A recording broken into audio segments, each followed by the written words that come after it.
Hey everyone, welcome back to season 2 of Conversations in Pop Culture, where I have with me the cosplayer Beyond the Wall. So Hi. thank you so much for being on. I am super excited. We were talking a little bit before, and you've done a bunch of characters that I love, including Wow. Kinro from Dr. Stone, All Might from My Hero Academia, Present Mike from My Hero, Shaka Virgo from Saint Seiya, to name a few. So I'm super excited to talk about a bunch of those cosplays, but before we dive into it, I am super curious how you got into cosplay because everybody has a unique story. This is the question that we all ask each other like at cons. Like, what was your first cosplay? What was blah blah blah? And honestly, if I wanted to decide, like, to define the moment that I got into cosplay was 3 years ago. Not yeah, 3 years ago around October, Liberty City Anime Con. It was the first time I decided to do a conscious cosplay.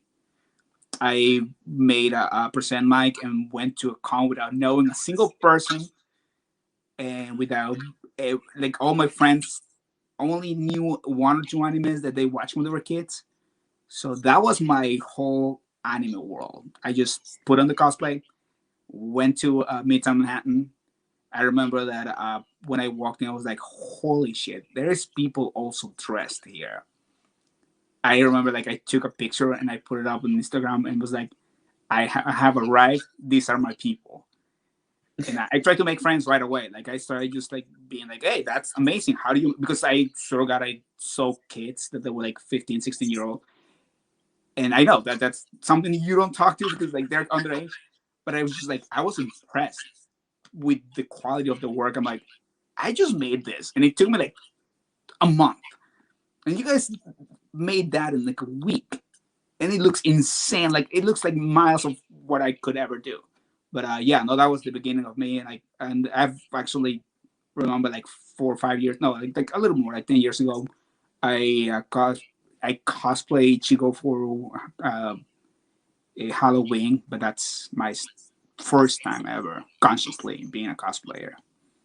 So let's talk about the first official one. So what was the first official one for starting point purpose at Liberty City Anime Con in New York City? Because it's by Marriott, and from my understanding. And Right. Yes. New York City, it's sort of.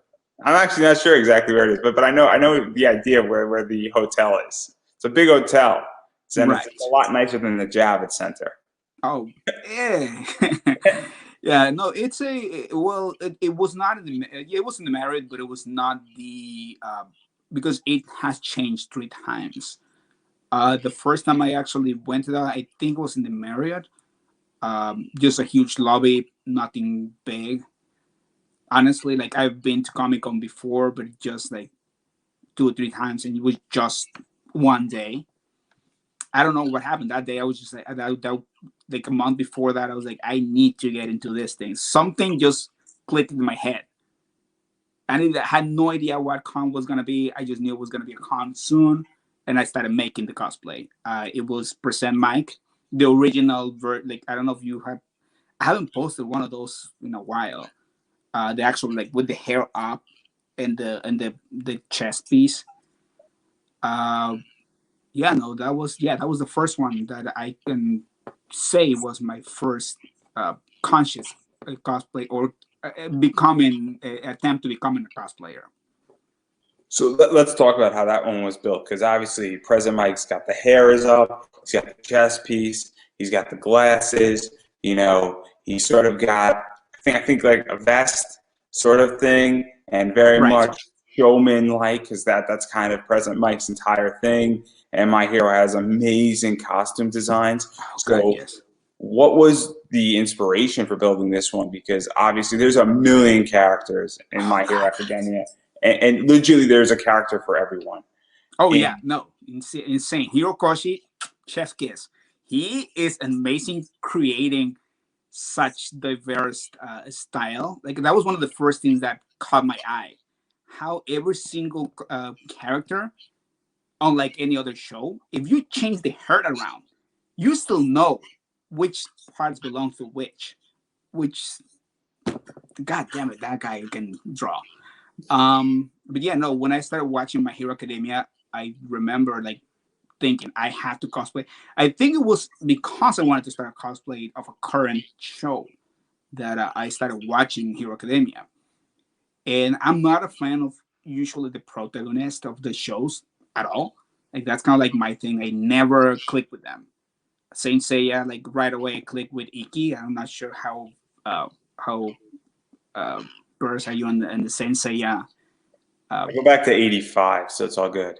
Oh, okay. So yeah, like he's the like I always click with the ones that are never like the main attention, but they're like the badass that comes to save at the last minute. I'm talking like who else would that be? Nothing comes to mind right now. Like that, Edshot, like Edshot. I love him because nobody knows him, but he is so insanely OP. So that's kind of like where I go to. And as I watched the first season, I'm like, okay, I like All Might, and I do I feel a lot like I'm an All Might, but I don't know, it just felt too mainstream. And like, okay, I'm going, I keep going, and then I hear a percent mic going like, "Are you ready?" I'm like, that's it. It just called me. And so to even go further off this, because obviously you've done a few other present mics, and I think that's one of the cosplays you're known for. But focusing on this one for the second here, and I'll get to the others in it also. But what was that build like? Because obviously styling the wig, or did you purchase the wig, building the glasses, obviously that chest piece, and what was it like putting it all together? Because obviously, given it was your first one, and that this is something that you're new and getting used to and building out your skill set, I guess is the right word here.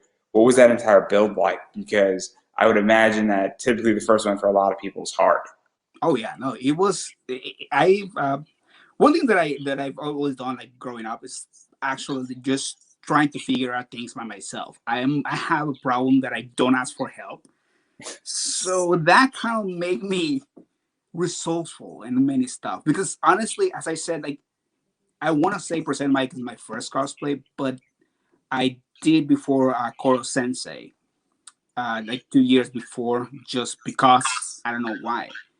And I just took ideas that I knew from when I was growing up. Like the head, I was like, how am I gonna make a head that big? And I remember my family knows how to make piñatas, which are made like with just paper and glue. You make a balloon and put in, let it dry. And honestly, I hate that I don't have a single picture of that. It was horrible. It was horrible, but it was my first build. But when it comes to present mic, I just saw it. I'm like, what am I gonna do? I just bought a wig and I started like trying to figure out how to style it. I went on YouTube, started getting some tutorials, see how people spike stuff, but nothing about making such a spike. So I just said, you know what? Fuck it. I'm gonna use industrial glue. So I did. I put it upside down, did industrial glue, let it dry for like a day. When I came back, it stuck. So I'm like, okay, it's great, but now it's full of glue. What am I gonna do now? I was like, I bought more whipped and I started like putting it slowly, and then I that's how I came up with with a way to make my edge shot, the triangle thing. Because then I realized that if I just put a lot of glue on it and put it on top of EVA foam, it sticks and it looks legit. What I think. That was pretty much like just trial and error. Just think of ways to make a chip and just go for it. Yeah, and even going off of that, because obviously President Mike has his chess piece, and I don't know, there's Warbler and then there's EVA foam, and I think I know which side you lean to, at least on this cosplay, because this definitely does not seem Warbler. Yeah, no, it's not Warbler. I honestly like I had no idea what Warbler was before, like until a year ago, like when I started like dipping my little toes and more into like the professional way of making cosplay. Because even for that one, I didn't take measures. I just put a piece of paper on my chest, like it should be this size. So I just cut it, and then from there, like okay, so this is kind of like the size that the front of the chest piece looks like, and then from there I just measure again, like okay, this is what it looks should go like inside. not a single measure. Right? I mean, an actual measurement and rulers were involved. But yeah, no. But when it comes to Warbler, honestly, I want to work with it, but I don't think I want to do those kind of builds because like my idea of cosplay is like it's being resourceful. If you are able to buy a cosplay, great for you. But I think you're missing a big part of understanding your character, getting to see your pieces being made. And like, I don't know if I should. Well, I actually posted it. This one that I just let me move this thing. That one that I just finished like a couple of weeks ago. It's it has a lot of things that I've never thought I could do. I was impressed on how much did uh, how many different techniques that I've picked up without even realizing I put into it, and it looks so simple. But there's things like seams where I'm like, how the hell did I learn to do this? So yeah, I don't even know what I was talking about. So to even dive further into this and sort of dive a little bit outside of it as well, and I do like talking about inside baseball because we're sort of now on that topic a little bit. You know, you've obviously done a lot of different cosplays, and we're talking about the other present mics in a second here, and some of the Mhm. things you've done for My Hero. But where do your ideas even come from in cosplay? Once you have a character in your head, how does that come about? And then even when you have that character, 'cause you've done a few versions of certain characters. You've done a mashup of a few, and Mhm. so how does that all factor in?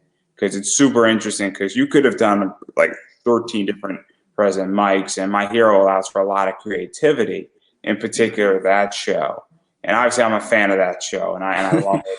Yeah, I don't know if you I just had Brina Pentalini on or Palencia on, and she is Minetta, and I've Mhm. had other people on my show who are from My Hero. So obviously I love My Hero.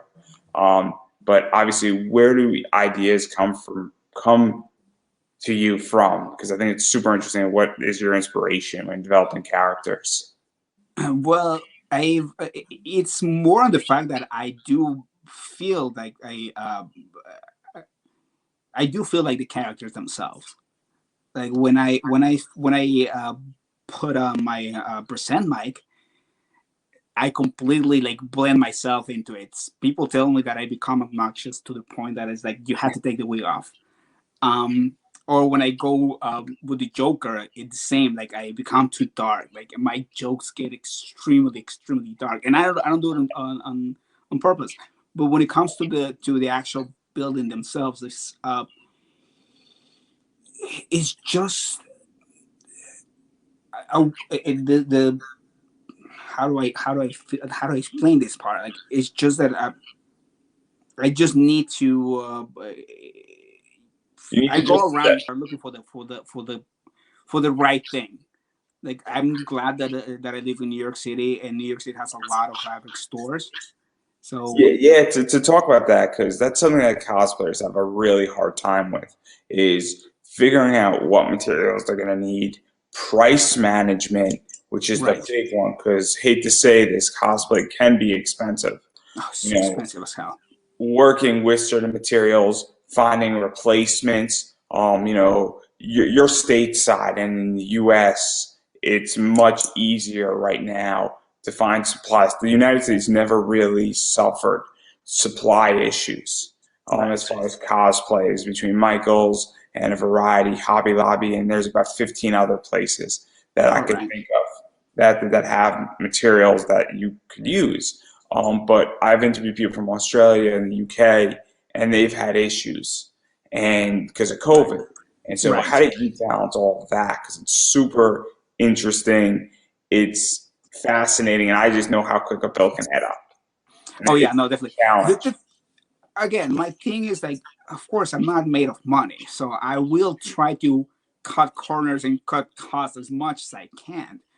And for that, like obviously, resourcefulness is it's one of the biggest skills that you have to build. Like you have to see what you can get away with, what you cannot really like chip on. And honestly, like when it comes to materials, like getting the raw materials is definitely the cheapest way to go. And also like you're building some skills as well. But yeah, when it comes to the material, like finding the right materials, it's just it just calls you sometimes.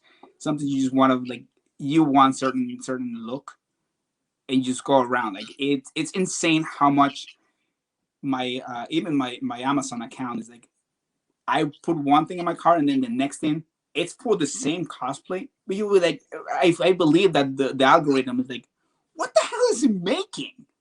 Or even when I go buying stuff, I go to Home Depot, and then I hit Michael's, and then I hit some kind of like a dollar store. If the tracker will be like, why? What kind of weird concoction is he doing hitting these stores in less than 30 minutes? So sometimes you just gotta use whatever and pray that it works. Like I was just remember something that it's you if you want to do something regardless of the materials, just try your best. Because like I was thinking like I want to put on some more lights because I'm also thinking about making my YouTube channel, you know, the cosplayer thing, starting your YouTube channel. And of course like I haven't worked in a while, so I feel bad spending money. So I needed the lights, so I bought the cheapest lights. But then also you need the I don't know what they call it, like just the thing to make it soft. The soft box, that's what it's called. I'm like, I can buy a cheap soft box for $10, or I can make my own soft boxes for $1 or $5, and I've been doing that. Let me see if I can find them. So these are my soft box made from Dollar Craft Store. Craft, I don't know. There we go. Basically, I made 5 of them already, and each one of them was $1.30. So it's not again, it's not about like how much you spend. It's just like you just gotta spend a little bit more time trying to figure out the material that it's to your budget. Yeah, and I'm just gonna say it again. Cosplay can be very expensive because certain materials just cost money no matter how you cut it. EVA foam is gonna run what EVA foam is gonna run. But you Right. know, I agree that there's certain things that you can do that can reduce massive costs. You know, you can buy certain like button fasteners for $1 Right. that might replace something on something, or you know, you could build your props a certain way, and you could do a lot of cool stuff that way. So I think that's super interesting. And then the other thing that also I've noticed, and talking about inside baseball, is that there's been a shift in the last 5 years in cosplay. And I know that you haven't exactly been involved for 5 years, but I've noticed this shift where it's gone from these big, bulky cosplays and not necessarily be able to sit in them or breathe in them to going into more of a wearability. And I don't think you've had this problem. And I think, you know, Right. men don't typically have this issue, from my understanding, but more women do. And I think that's now shifted. And I think it would have continued in 2021, but obviously COVID hit. Mm. So how do you view that? Because you're inside and I'm looking, you know, inside you're looking out on this issue, and I'm more as a cosplayer because that shift has sort of occurred in many ways. I think that yeah, the fact that we have created the casual cosplay culture, which is something that I adore. Because like it's sometimes you want to go to a con but not be the fully dressed, but it doesn't feel right not to have a cosplay in you. So just go into my casual present night, which is my go-to regardless, even for like after parties. It's yeah, no, I feel that that the shift is it's a great thing. How to explain this part? Because also like I do have that feeling. Like I love making big builds and I love doing all this extra stuff. But going to a con like across the country, it's insane. I don't know how. I don't know if you know the Fantastic Nami. She makes her samos. She makes like huge stuff. I don't know how she brings them down to America. Like she's in Germany and she brings them out. Like so, props to her. But yeah, no, like I've actually had twice that. Like I last year I made a pickle Rick. You know when pickle Rick was on the prop. So but I made the whole thing. So it was just like a huge cylinder where I got in, and I don't know what was that. And I think I go Listen, intentionally slow. we're talking about casual cosplays and just how the shift has occurred and why the shift has occurred and all that stuff and how you feel about it. Because obviously, I think on my level, in my view, I think it's both good and bad. Where I think it's nice to have wearability and also I think more materials are now available for that. I think 5 years ago there was less materials and there was less how to use those materials. I think EVA foam wasn't, as effective as using something like a war block, Right. for an armor build. And now you can use EVA foam and actually build armor out of EVA foam and then have a little bit of war block on it. And it's legitimately like 14 pounds lighter, which is insane. Right. Yeah, I know. Well, yeah, no, okay. So about that, yes, I do agree that I do love the fact that there's casual cosplays now, because first of all, it takes one big stigma of the cosplay community, which is like you must do the perfect cosplay. The fact that now we can do classic cosplays and still get the message across, I think it's the important and the main point of cosplay. Because again, the word cosplay, costume playing, is that we're just dressing now. We should never take it serious. I love that a lot of us are like going to the extreme lengths to make like elaborate, huge cosplays. But the fact that you can just go into your closet, put a wig on, and feel that the character it's in you now, it's a great thing because like it doesn't exclude people. It doesn't just because you cannot spend money on it doesn't mean you cannot enjoy this. So yes, I love the fact that there is casual cosplays, but on the other side, like I do believe that if you want to keep on cosplaying, take that as an opportunity to build your character, build your skills. Don't you just stay there.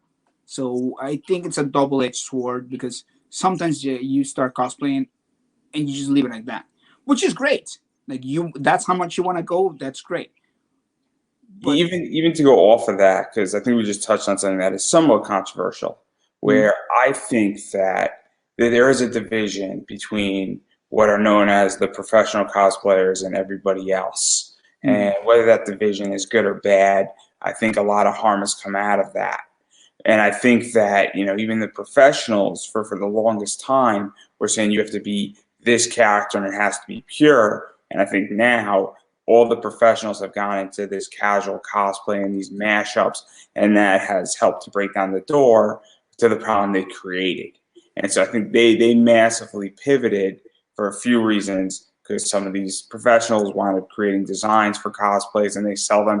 And I think they've realized that there's real money on the table that they were leaving there for a good 5-6 years. And I think that it's complicated because they created the problem, then they solved the problem.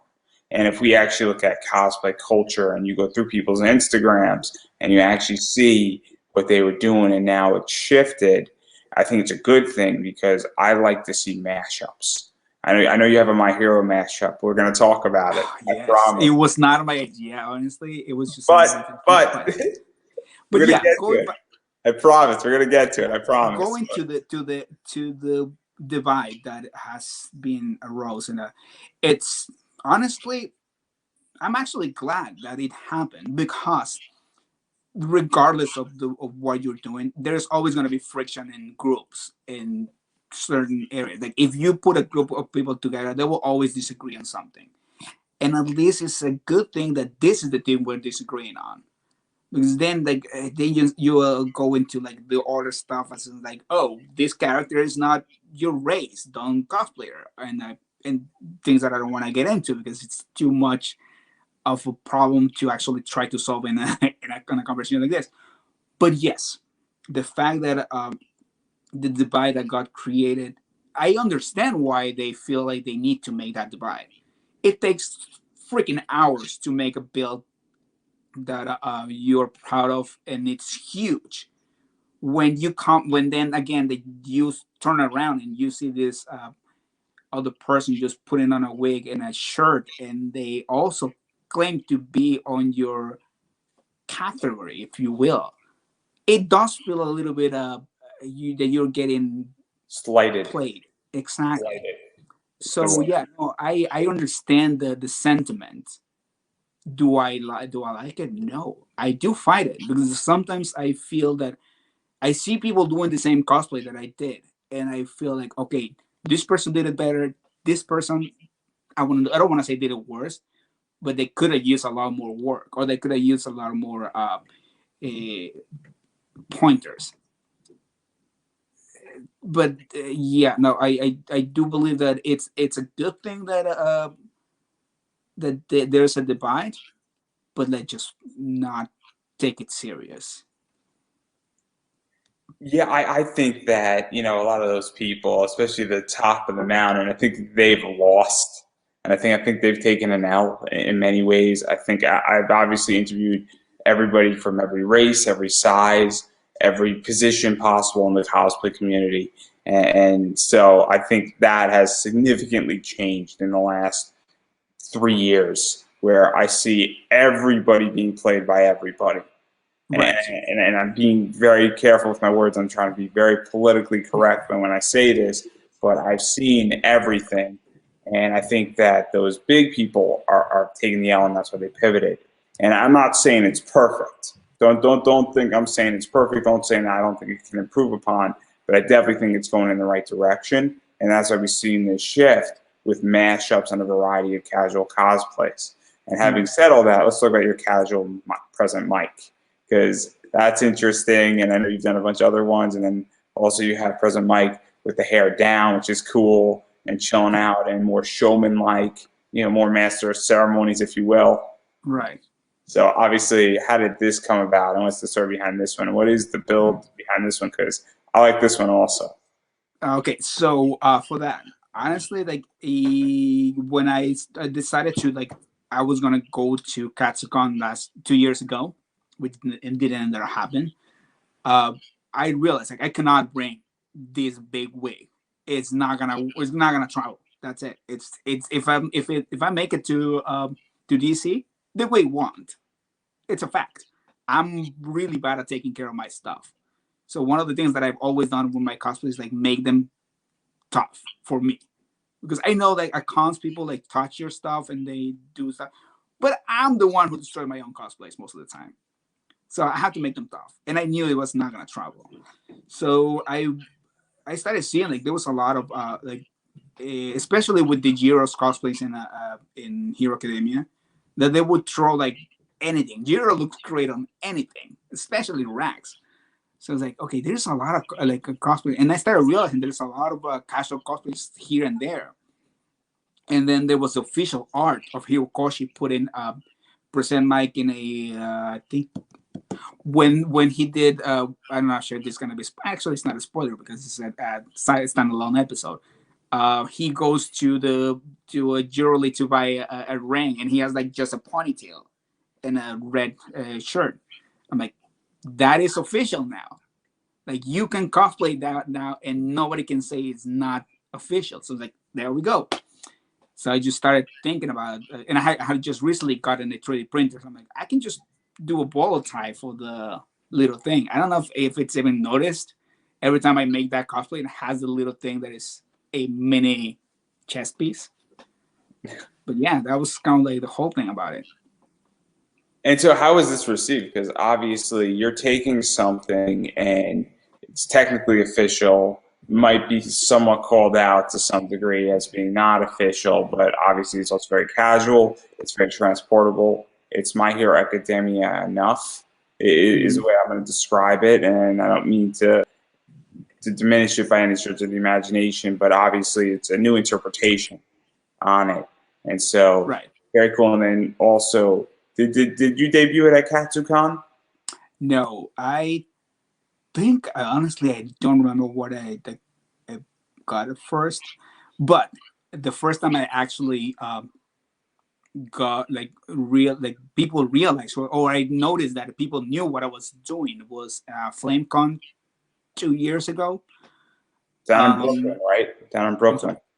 No, FlameCon. I think it was in Brooklyn. Now they're making it in Manhattan, uh, by Midtown.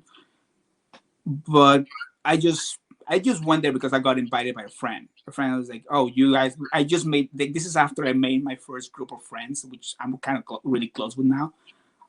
They were like, "Oh, there's FlameCon going on. You guys want to come?" I'm like, "Yeah, let's do this. I need more cons." I was obsessed with con right there, and I'm like, "What am I gonna do? What am I gonna do?" Oh, present mic, but I can just do the casual part. As soon as I got there, two of the vendors like, "I love that. I love your present mic." I'm like, "You guys know what I'm doing?" And like, honestly, I guess because of the type of people that I want to like follow me, I haven't had a single person saying like, "Oh, that doesn't look good." Da da da. Because sometimes I don't shave, so you can see my normal hair underneath the whole other stuff. And I haven't heard a single thing about not being canon or not being too close to the source material. And then even going further with President Mike, is obviously this was received well. You also have essentially nude beach version out in New York City. Also those photos, and I love that stuff. And For which one? I love your nude beach photo on Instagram. Let me see. Okay, I gotta check that out because I So, sometimes. it's this great photo, and this is what I want to talk about. It's that you're at a beach sign, and I think it. Oh, yes, I know what you're talking I about. just think it's the funniest thing for so many reasons. And like you modified the sign too, and so I want to know the story behind that because I think that's one of the best Instagram photos you have out there. Oh God, yes. No, that was Katsucon. So my friend Kim, they actually like want to do like picture, like build a portfolio, and it's insane how like I've taken advantage of them. Like it's so bad. Like we take they take picture of me a lot, and they make a great job. So I will actually shout out to Kim.gif. They make great pictures. If you need somebody to help you take your pictures of cosplay, just go for them.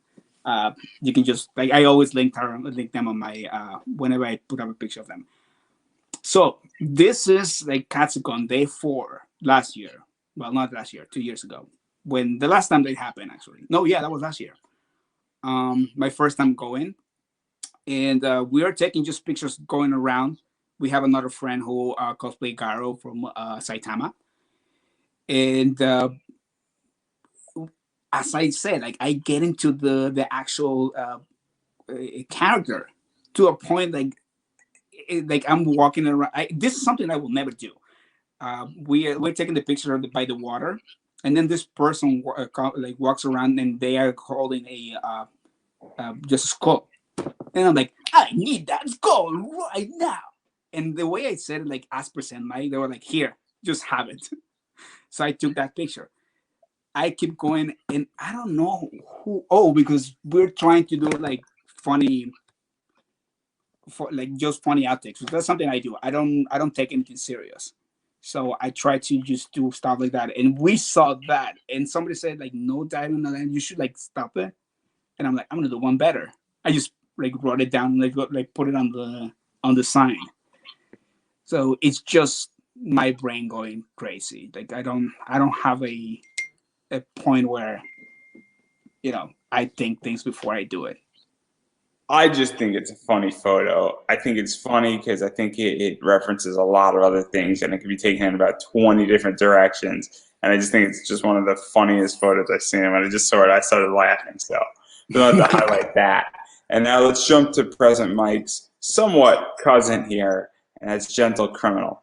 And people love Gentle Criminal. Oh God, yes. And what's crazy about Gentle Criminal is that Gentle Criminal's in 2 or 3 episodes at the most, and such a lovable character in so many ways, and just amazing, and also very relatable character as well, where he's not really a villain, but he is a villain, but he's a fun villain, and it's canon in many ways, and obviously it's a lot of stuff that goes on, but he looks like a magician.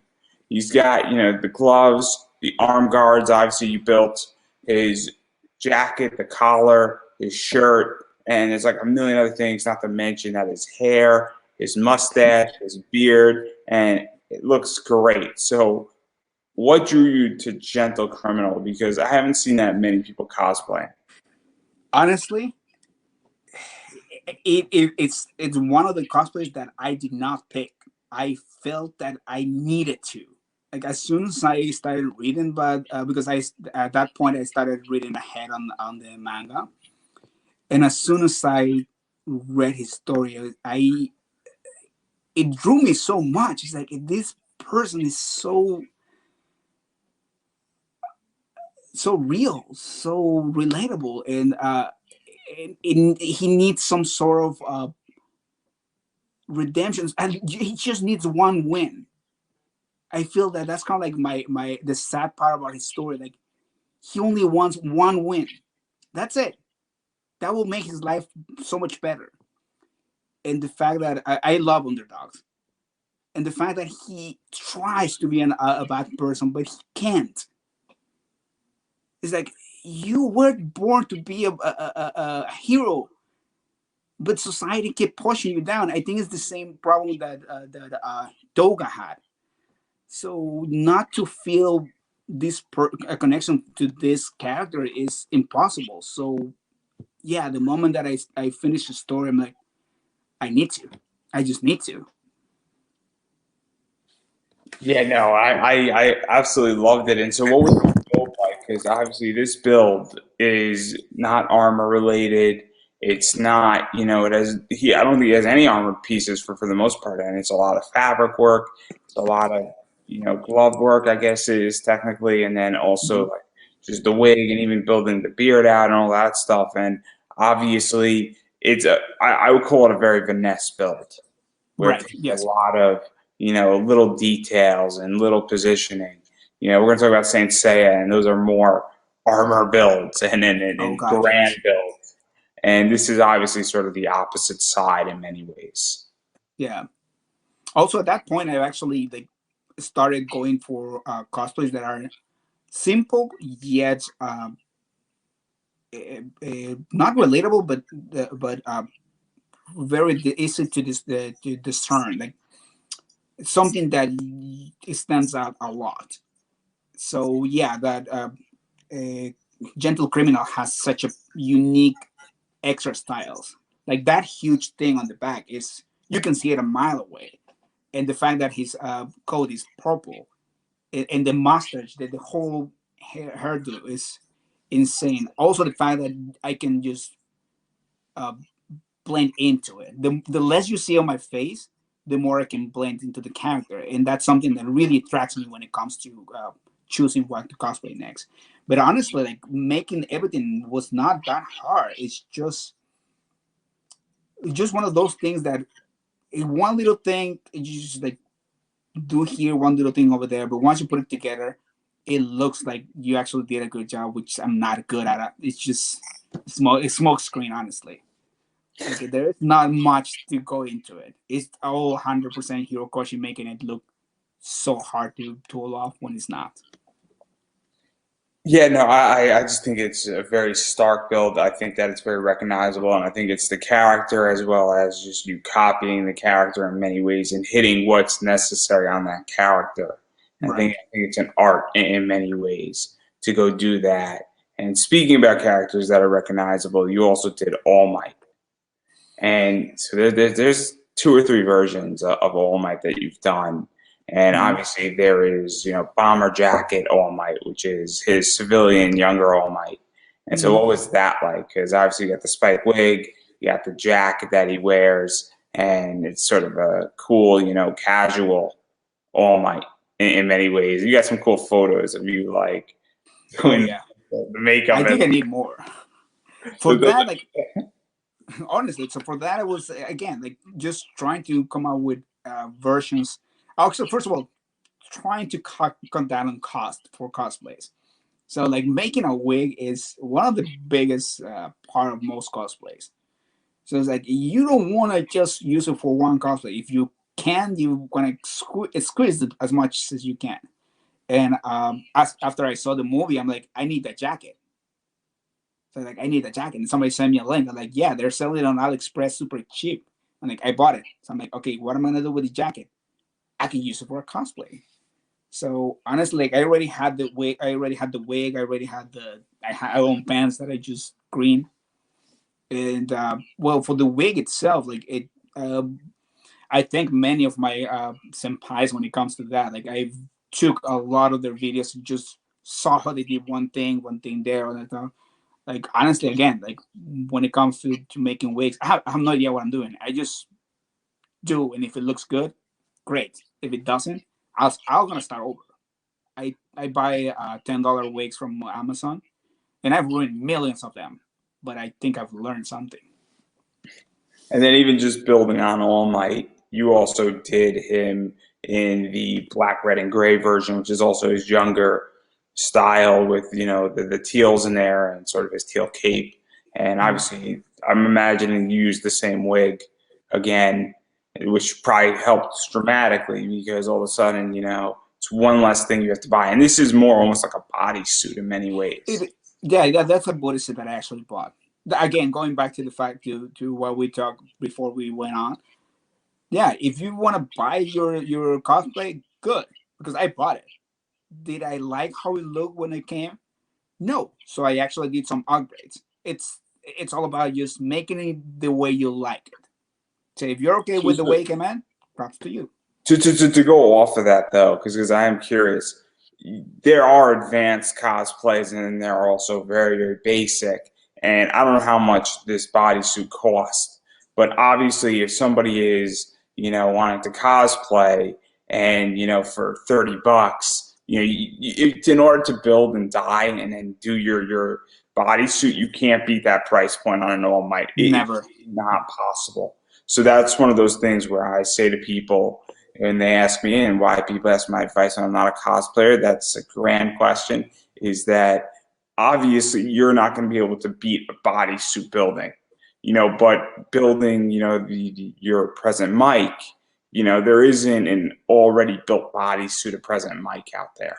Right. So I think there are, but they look so bad. There's a big distinction between the two, meaning that I think most people don't build an All Might bodysuit and dye it themselves. Right. And I think people who do it are not playing with a full deck because there's more money inside a white bodysuit that you have to bleach and dye than the $30 it's going to cost. But even still, obviously, what was that like? Because it's still cool to have that, and I can imagine that, if you're wearing casual at 1 hour for half the con and you're All Might in hero form at the other half, it's kind of a cool experience in many ways. Yeah. And it could add, because you seem to get into character, and that's where I'm going with this, because that definitely changes the character, and it's also one of those things where you could technically progress at a con, and if you're crazy enough, you could probably wear your bodysuit underneath. Yeah, no, yeah, that definitely, yeah, no, it's a again, going back to the idea of not taking cosplay serious. It's like if you cannot find the thing that you want exactly how you want it, make it. But if you can buy it, why not? But yeah, like this is something that I don't know if you actually seen it because I don't post that a lot. But last year, well, the last NYCC, one of my friends wanted to do a mashup with DC and Hero Academia. And since I gave up present Mike to somebody, I'm like, who am I gonna cosplay? I don't know if you actually seen that one. I did a Superman All Might mashup. So I just took the bodysuit from All Might and add some things that made it look kind of like a Superman thing. And funny enough, like a lot of people were like, "Whoa, that is kind of like the best way to do that mashup," because I just put a belt, but I took up. I think it was I'm not really a big fan of DC, but I found a photo of him like wearing kind of like a tiara thing and a utility belt. So I just took that belt and went with it, and I made it. And again, like it's something when you need to to achieve certain look. That's when I said like go nuts. Try to try whatever you can to make it look the way you want it. Yeah, and so that's kind of cool. And I was about to bring it up because I think it's fascinating, and I'm a big comic fan, and I like comic stuff, and so I thought it was super cool because All Might and Superman are very unique and very similar. They're also different. You know, All Might is still a human, Superman is an alien. I'll just throw that out there. But they Right. both stand for justice. They both definitely choose to represent the underdog in many ways. They both, you know, have unbelievable strength. Obviously, their color schemes are very similar, and their personalities to some degree are also very similar in Right. that realm. Obviously, All Might tends to be a little bit funnier in that idea, but they also put citizens first in many ways. We've seen that. So, what was that like, even to get into that character? Because you have two, you know, characters who are very similar but also are very different, and there is a Oh big yeah. connection because obviously, you know, there's a lot of stuff that All Might would not go into with Superman, and Superman definitely has a dark side, for lack of a Oh better yeah. word, and All Might Mhm. doesn't really. I don't want to go and say he has a dark side because he has dark moments, but I don't think All Might has a dark side as a character Yeah. in many ways. Yeah. No, All Might is a child for all intents and purposes. Like when it comes to how he perceives the world, he's a child. Chooses to see always the brightest things and the best things of everything, of people, of like everything. But Superman, I feel that he does not understand humans. He was raised in, but there is no way in even after so many like being 100% human life, he does not understand what a human is. So I guess that's where his starkness comes from. Like he's still always gonna be feeling alien. So mashing up those two ideas was like, I mean, yeah, for character development, like it's super hard. Like visually, it's super easy because you have like red colors, you have blue, boom, just put them together however you want. It's one way or another. It's gonna look both ways.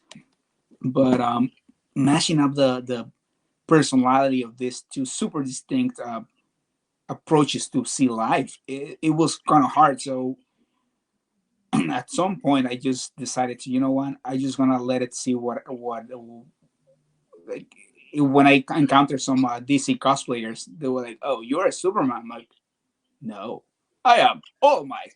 So I don't know, like it just So that's super interesting because obviously I'm my this entire show is conversations in pop culture. My previous show, which is still in existence, so this is my second one, is called Pop Anime Comics Lounge. And obviously, I've made the connection that anime, comics, pro wrestling are all related to each other. They're all cousins, or they're all siblings, or they're all in the same family, or they all have the same mom or dad for lack of right. a better word, or maybe they're half siblings, and then they're all part of pop culture.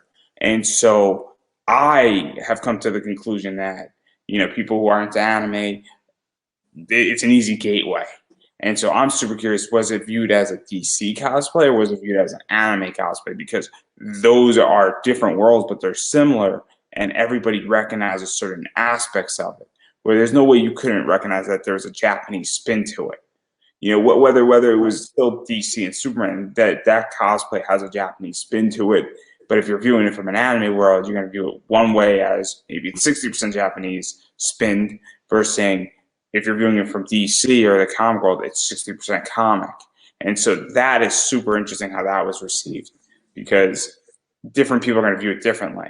Obviously, I'm biased because I know you're a My Hero Academia Mm-hmm. cosplayer. So I am going to view it a certain way. Well, for the big thing about that was like there is more anime lovers in any convention, even a comic convention, which is kind of like super ironic on the fact that like it's ironic how much the anime community has taken over a comic conventions. So yeah, like I encountered some people who were like obviously 100% DC cosplayers only, but they even know who All Might is. It's the new Superman. So they understood that because of the amount of presence that that show had in the at the con at the moment. They understood that it had more belonging to Hero Academia than DC. Though they were glad the fact that we took some kind of, if you will, the underdog of cosplay, DC, and brought and tried to bring it into the mainstream anime world. So it was, honestly, people thought more of it as all my cosplaying as Superman, but in a good way, kind of like a paying respects to Superman. Yeah, I mean, I think it's a brilliant mashup. I think there's a few others that could also work really well. Captain America and All Might would be a good one. Right? Yeah, of course. Yeah. I think I actually seen that. A Marvel, these three cosplayers girls that they made a. I don't remember what it was, but I think it It was might have been. Bakugo. Huh? It was probably Iron Man and Captain America, and then Something like that. It was Iron Man, Captain America, and I'm not sure what else, it but I had to think it be was. Baco or Deku as Hulk, because that's the only thing that would be logical. It makes sense. Or I don't Thor, remember. maybe. I'm I not think it sure was either. four, but I saw three like Hero Academia mashups. I'll look them up later. There's another good mashup that hasn't been done yet. So people forget, but it's the main hero from Astro City in All Might, and that one is coming, and that's some old school Alex Ross right there. Oh wow, Some I gotta deep check it out. Alex Ross. For those who don't know, um, My Hero is based off of a comic called Astro City. It is a direct parallel, and whether the creator of My Hero Academia wants to admit it or not, the entire premise of Astro City is that 80% of the population has superpowers in Astro City. Yeah, It's a little too close to not be. Obviously, My Hero goes a very different direction. It's the basic concept, and without Astro City, we wouldn't have My Hero. Just by oh yeah, definition. And then Astro City was based off a book called Super Folks. And if comic writers would actually read Super Folks, they would probably increase their comic writing skill by about 20%, which legitly tropes the entire comic world. And that book was written in the 70s, and it's a cult classic that it is one of Grant Morrison's favorite books of all time. you're gonna have And to send me that one later because I won't remember them in like a minute. But I so, really so want to read that now. so Super Folks is one of my favorite books, and it legitly is you read Super Folks and then you read My Hero Academia. It's going to change the entire show for you in a whole different direction. It's going to bring you up from here to here. It's going to change the perspective. It's like a 270-page book, and then the guy passed away like 3-4 years ago, and I wish I knew this like 5 years ago because it would have been an amazing interview. Oh Just, wow, just, just, but live and learn. It's crazy. yeah. Biggest regret, but live and learn. But anyhow, I do want to table all of this, and I want to go back to Saint Seiya All because right. obviously I love Saint Seiya. I'm old school Saint Seiya. I'm new school Saint Nice. Seiya. Uh, Bryson Bogus was on my show, and he's in the Netflix stuff, and I think he's the main or one of the mains on that show on Netflix. And so Mhm. obviously, let's talk about Icky. Right. God. Because now we're going old school. We're going intensity, if you will, and a heavy armor build. And yeah, this is like going deep down into the vault and pretty intense cosplay. Pretty grand armor building cosplay. Right. Well, yeah, no, about that one. Gosh. Honestly, like as soon as I decided to start cosplaying, I knew it was gonna be one. I had to do it one day.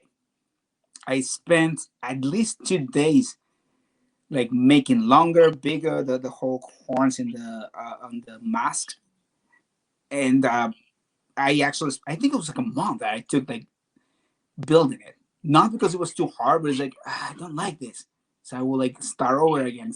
I think the mask I went around like 7 or 8 different sizes.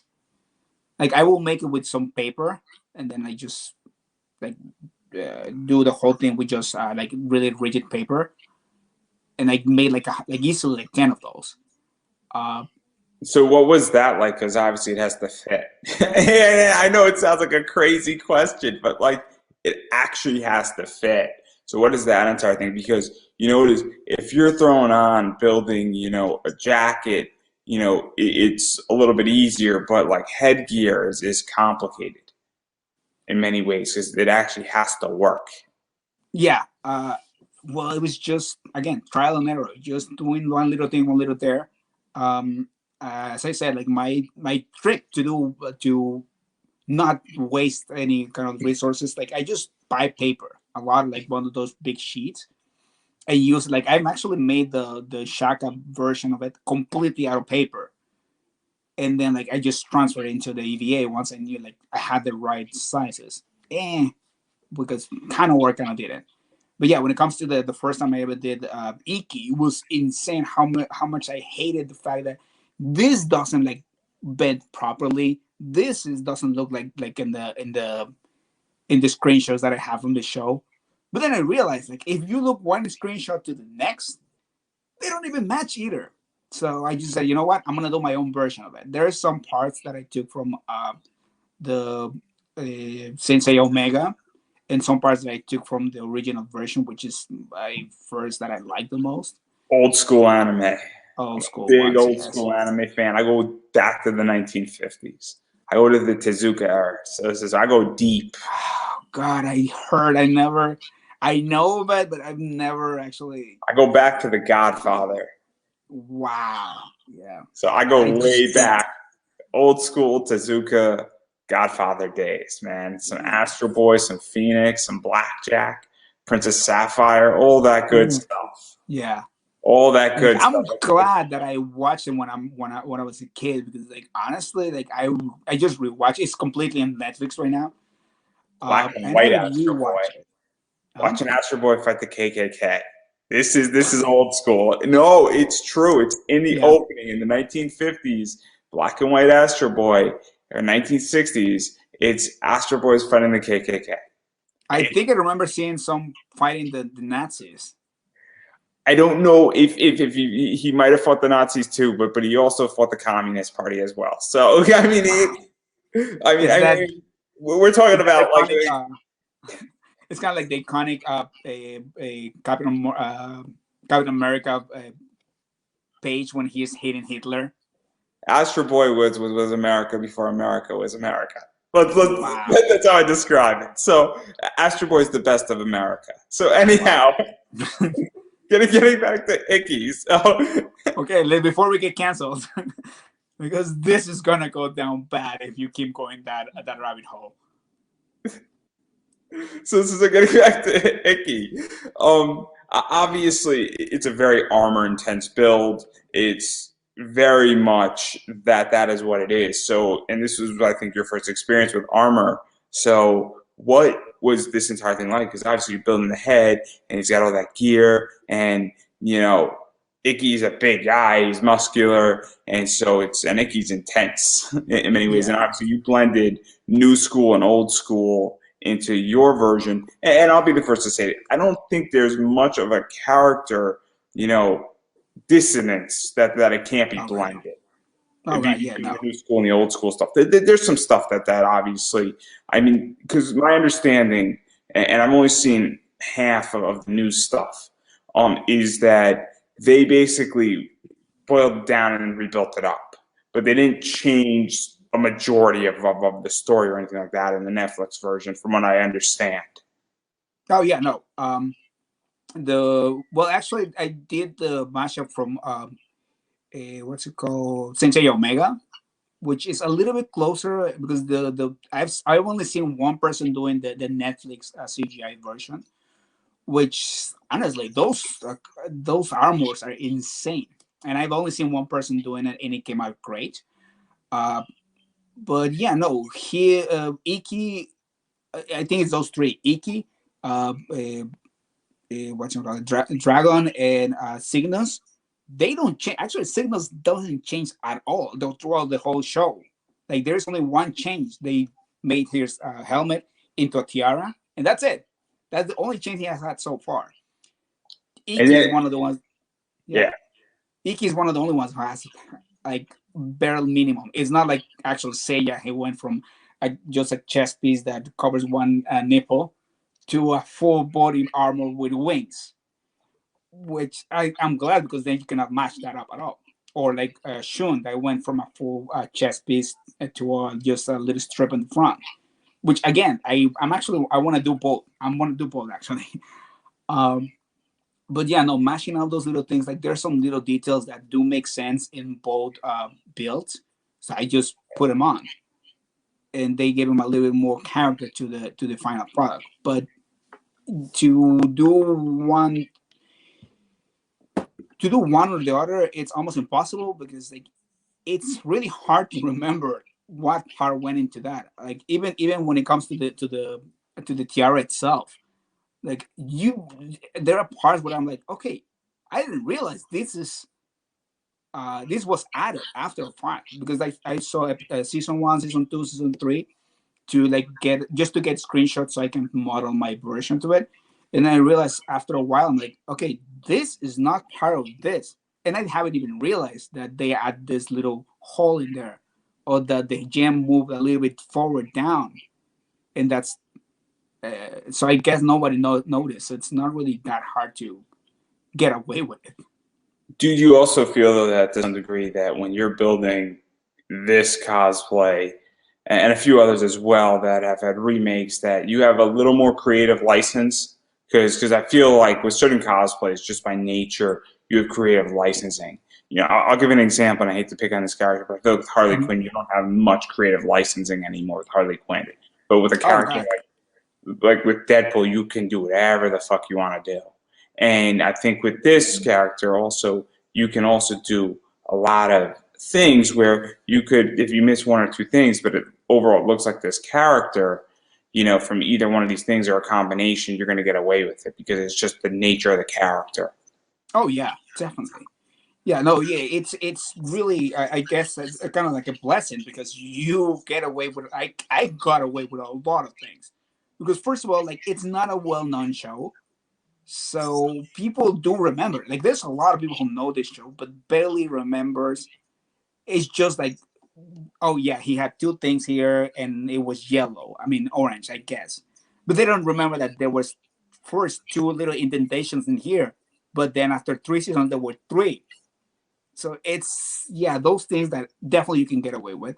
Um, about the Harley Quinn thing, like I feel that, yeah, there is a point where you cannot really do much, but again, like people are finding ways now that there's so much. I remember that was one big thing that I heard of before, that when they made the new version of Harley Quinn with the blue and pink, people were like, that is not Harley Quinn. And now there's like a million Harley Quinn. The one with the two big two in here, insanely beautiful drawings and insanely beautiful cosplays. So yeah, I mean, we were definitely gonna get some backlash about things that people don't are not familiar with, but just roll with it and have fun. Yeah, I mean, I'm only choosing Harley Quinn because there's just it's been beaten to death at this point. That's the only reason why I'm picking Harley Quinn for everybody to Mhm. understand. I love Harley Quinn. I love people who write Harley Quinn. I think Amanda Connors and Jimmy, I forget his last name, did an amazing job on her comic for the longest time. But getting back to Saint Seiya, you did Shaka as Mhm. well, and this one is just shiny gold. This almost seems more flexible. It's less bulky in many ways as far Mhm. as an armor build. And so obviously the armor is a very different style. As I said, the armor is shiny and gold. The pointed shoulder blades, it's very much like, you know, Vegeta's armor to some degree, Right. covering it, which is cool. Obviously the wig is blonde and straight down. The gauntlet, you got some serious leg gauntlets that almost go, I think, cover your knees. And so Yeah. obviously this is a much bigger build, I feel, than Icky was, but it's less bulky, if that makes sense as well. And so Yes. it's weird. It's like it's probably the exact same mass, just differently proportioned. If that makes any sense. Yeah. Well, first of all, like I had more experience with measure, if I will, like my way of measuring things when it comes to when I made Shaka. Because honestly, when I built Iki, I knew what I was doing, but not really. I was just like shooting darks in the dark.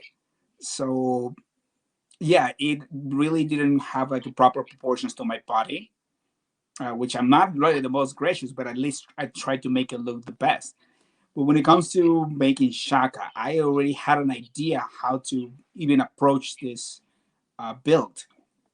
So even the starting with first of all, like the shoulder parts really hide a lot of things. That is kind of like the highlights, and once that was done, the rest was even if it's not to the same level of quality of this part, it really doesn't really show that much. Uh, but yeah, no, I took forever trying to figure it out because I wanted to do I didn't want to just paint gold spray and call it a day. I wanted to be like actual shine. So I did spend a long time trying to come up with a proper material.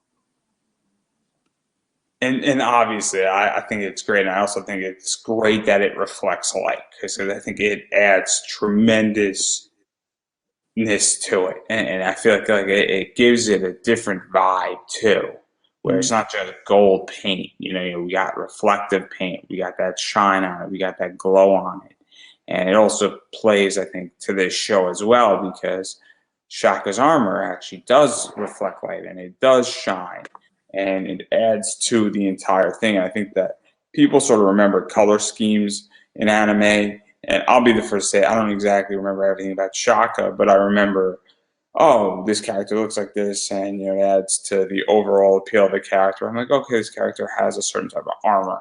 So I think that was a really good choice in that realm because Thank you. people might not remember the exact thing of this character because this isn't like this show is weird where people remember it but they don't type of thing Mhm. because it's almost what would I call like you come home from school and it's on at 4:30 type show. Of You know, course, yeah. I watch it Saturday mornings in Mexico in Spanish with really, I actually want to say awesome dub because it was bad. It was a great bad dub. Like, one of those dubs where you're like, you cannot just enjoy it. It's so bad that it's funny, it's hilarious. But back then I was like a kid, so I couldn't even figure out what bad dub was. I just knew it wasn't my language. it was a rough one back in the day during the Oh Wild yeah, West of anime. Is the nicest way to put it. So I don't get it yeah. blacklisted from Funimation for saying that. So No, because I mean, like, let's call it for what it is. Let's say it's a great. It was bad, but great for what it was for the age. It actually, I love the fact that it represents a period of time where we were trying. Well, not we, but the community, with the anime was trying to be appeal for masses. That they did it wrong. Of course, they were gonna do it wrong, but there is no less merit for it because they were trying. They didn't know what else they were doing. So dubbing that is very considered bad right now has its own merit right now. it was And I very would much say yeah, it it's was like the very much ugly doll. West. It's very much the Wild West, and it was at a point where they were figuring out how to dub things, get things done. Jay Hickman was on my show, and he's going to be back on hopefully in March or April, and he Mhm. was in the original Saint Seiya as one of the characters. And so it was a very different time back then, and super interesting, but super important as well. Because Right, guess what? They were trying to do shit, and sometimes you got to experiment with that. And so, right. speaking about experimenting, we have to talk about Dr. Stone because you have an amazing Kinro slash Sukiya cosplay, or as I like to call it, Kinro X Sukiya. And so, obviously, Dr. Stone is extremely popular. And this, from my understanding, is Kinro. But it's him with the Sukiya hat, and he wears her helmet or his helmet. I'm not sure what Sukiya is at this point, but obviously Sugia has the helmet, and there's a fight going on, and Kinro throws it on to help do something, or like something possibly on fire, and well, go lo and behold, and so there's a lot of stuff going on. So I think the key to talk about is what's the draw to this cosplay, and how the hell did you build the helmet, because it's an awesome piece. And I know that you just put that up on Instagram of like it in white and you cutting stuff out, and also in conjunction with the shield. And there's a lot of stuff in this, and I think that's the most important thing to talk about, Yeah. because All awesome. right. So starting with, first of all, like, how did I pick that one? I knew I wanted to do something from Dr. Stone, but I couldn't figure out the one that it was. Again, at this point, I was already I already knew that I wanted to do cosplays that were, I don't want to call it lazy because it's easy, but super recognizable. And nothing in Doctor except for Senku is an easy, a recognizable cosplay. It's super easy, but once you put on the cosplay and go to a con, it's kind of hard to really tell, like, is that from? So I couldn't. There's two that are extremely recognizable. Senku and Jen are very Yeah. recognizable. Beyond those two, it gets harder. Yeah, it's Suzuki is also recognizable, but that's because of the helmet. But beyond that, right. So yeah, when I wanted to do something, like, I was watching the show because I didn't read the manga yet when I started watching it, and I really wanted to because this show really called me. It's, I mean, the science in it is actual science, and they even have disclosures like, this is real. Don't try it at home. You might get in trouble. I was on somebody's show, and what we were speaking about is that it is your typical shonen show that doesn't make you feel like a shonen show, and it says, "Oh, I really want to watch this," and that, "Oh man, I'm going in. I think it's going to be X." But Senku is a bit of a dick. Okay, oh fuck yeah. He's a scientific dick, and we haven't had a character like that in anime for like 30, 40 years, and it's nice and it's very appealing because he's an asshole type dick character who solves his problem saying, I'm not going to punch you in the face and overpower you. And I don't have powers, and I don't have superpowers, and I'm not the strongest person in the world, but I'm going to outscience you to get my solution. And I'm going to say, we have Rick Sanchez already. This is just another Rick Sanchez, but to with a more heart. I don't know if it makes sense. Yeah, to some degree, and I also just think the animation is just done beautiful. Oh yeah, and I was tremendously. Yeah, no, I was taken aback because I started reading the the manga, and then I realized this character, the drawings are. It gives me some confusion when it comes to the actual.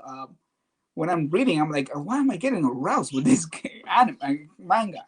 And then I realized that the actual writer, like, he used to do hentai, so of course, like, he knows how to make the drawings of a human body to make them look amazing.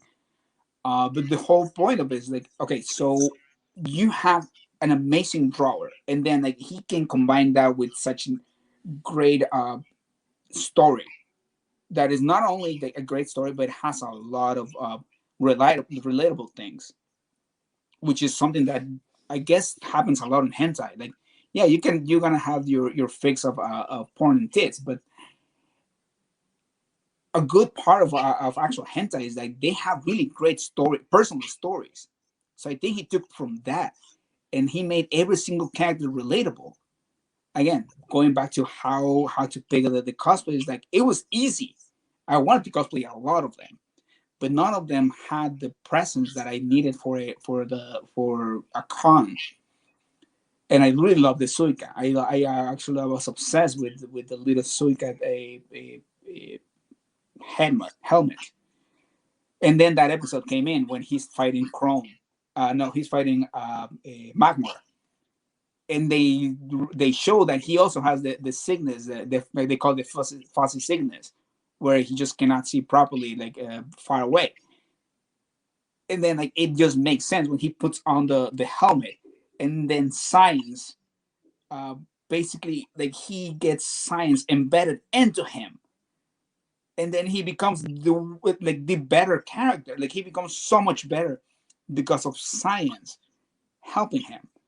He begins to develop himself. So that only not talk to me about like this is what I like about science, but the combination of such a strong-willed character and that the helmet is like it's just perfect.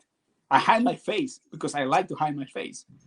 So how did the helmet get built? Because this is what I think people want to know. Because obviously it started out, it wasn't green. It started out in green, and like, how'd you even build it? Where'd you even find a helmet to build? I know you had to cut out the eyes, and then obviously I don't know if you lined the helmet inside and all that, because it's super interesting.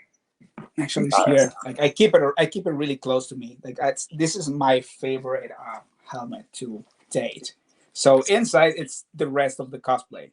It does have some linings in here, and it did have a problem because it fell last year, so it's broken now. But this is a when I decided to do the helmet, I knew that I wanted to make it as seamless as possible because I've made helmets and I hate the seams so bad. So I was like, you know what? This is gonna be a cheap cosplay for the rest of it. So I'm gonna buy something expensive to make the helmet. Like I don't mind putting more money into that part if it makes it look like the way I want it.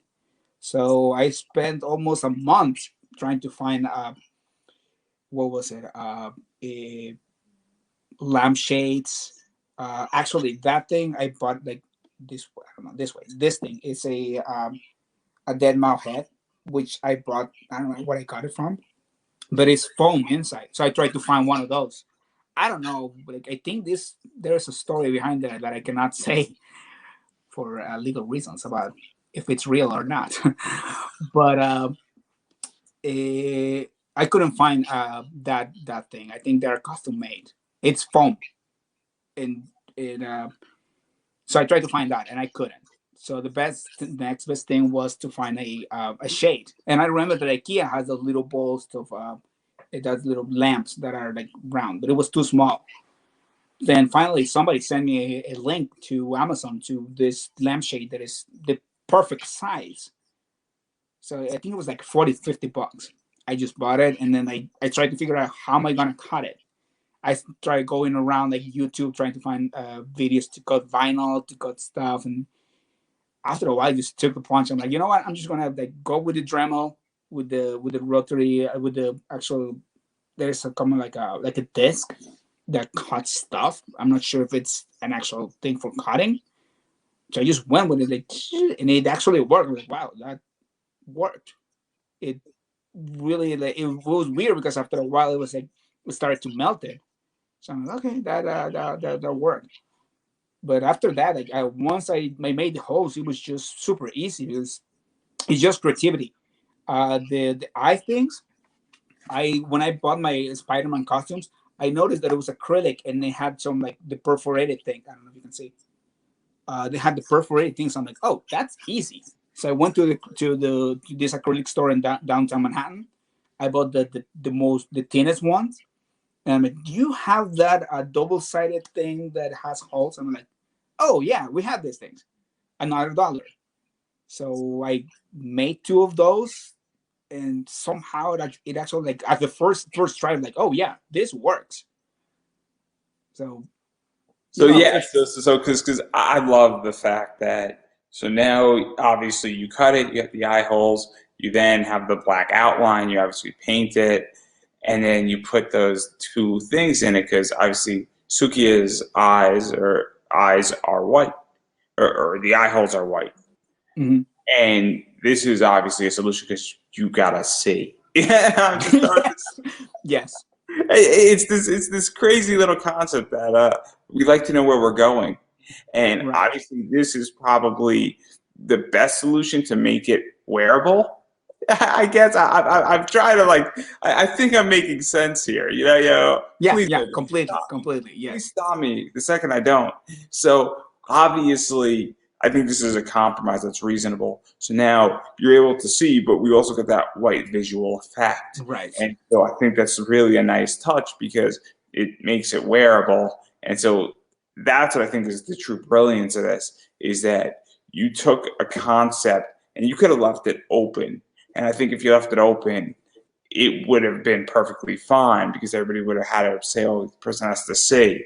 But the fact that you took it the additional step, I think, is what brings this out and makes it go from being great to being above that and to really completing it. I think it's a nice touch on it. Yeah. And so that's one thing that's nice on this. And the other thing that's nice is the spear that he has. And so obviously that Kino has, because it's super interesting. That tip of that spear is very much detailed.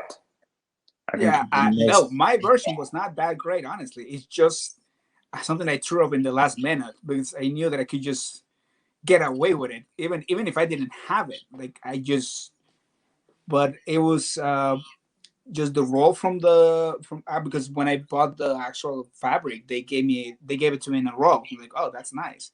And I was about to throw it away. I'm like, I can use this. Again, the cosplayer just being trying to make the most out of whatever I have. So I started like, I'm gonna use this on some point. And then when I remember, like, okay, how am I gonna do the spear? Because I don't want it to be like really thin. I mean the spear. I don't want it to be too thin. And I was thinking like I want to bring it to Comic Con, so I cannot do an actual piece of metal at the end. So I was like, okay, I'm just gonna wrap it up with some leftover fabric that I had, and just do like weird stuff, and it just also came out. Honestly, I was like, wow, it actually looks okay. So I just roll with it. Yeah, no, I think it came out amazingly. And the other thing that I really like about this cosplay, and I think I don't know if you know this yet or not, but this cosplay has extreme versatility because you can do Sukiya now. You could do Kino. You could do the Kino X Sukiya cosplay. So this has a lot of versatility in Right. many Yeah. ways. And so you could just take off the helmet and leave it home if you wanted to, and you get a lot of mileage out of this. Of course. Yeah. And so obviously that's kind of really cool to that degree because that helps to get up, I guess, your cosplay count. If you're counting, you can technically count this as 3, not 1. So Right. Yeah. and Honestly, also one thing yeah, that I will actually say that I've been meaning to, because I keep forgetting and I keep trying to get to that point, but just sorry. I just diverge. No, I diverge a lot. Like I be honest, I cannot have a proper conversation because I diverge so much. Because people are all the time like, oh, how do you do this? Like, but in a way that is like, how the hell do you do this? Like, it's not. Honestly, there is nothing. If I made it, I can guarantee that anybody else can make exactly even better. It's just about not being afraid of making it. It's like I had a lot of people like having built something and then trying to fix it, and I've honestly like actually my Kingro vest. That's like the fourth one that I made. I made 3 of them, and one I wore one for New York Comic Con, and I didn't like the way it looked. The way when you took the pictures, they looked really like, I don't know, like crumply and horrible. So I remade it with more sturdy fabric, and that's the one that I wore to Katsuton, and I feel had a better like a it looked better in pictures. I think that's something to you just highlight that's super important is that for cosplayers and I think a really good piece of advice for anybody starting out or anybody who's been doing it for a while is that typically sometimes you just got to get your first version of it done and you could always go back and make improvements on it and build on top of it and build it forward further and further and further until you get it the way you want to get it. Yeah. I think that's sort of what you just explained.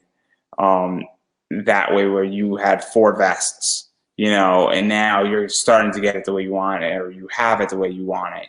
But it took 4 tries and said, oh, it is, I didn't like how this looked with this. I'm improving it. I didn't like how it looked here. And you're slowly going down that route. And I think it's super important. to understand that. And obviously this was well appreciated. I just know that. Yeah, no, it's one of the things that people tell me like, oh, I'm afraid to start over again. I'm like, are you really starting over? Don't you have that knowledge already in your head of what you don't like of what of the first attempt? And like, it's you're not starting over. You are having a second opportunity to do it better and improved.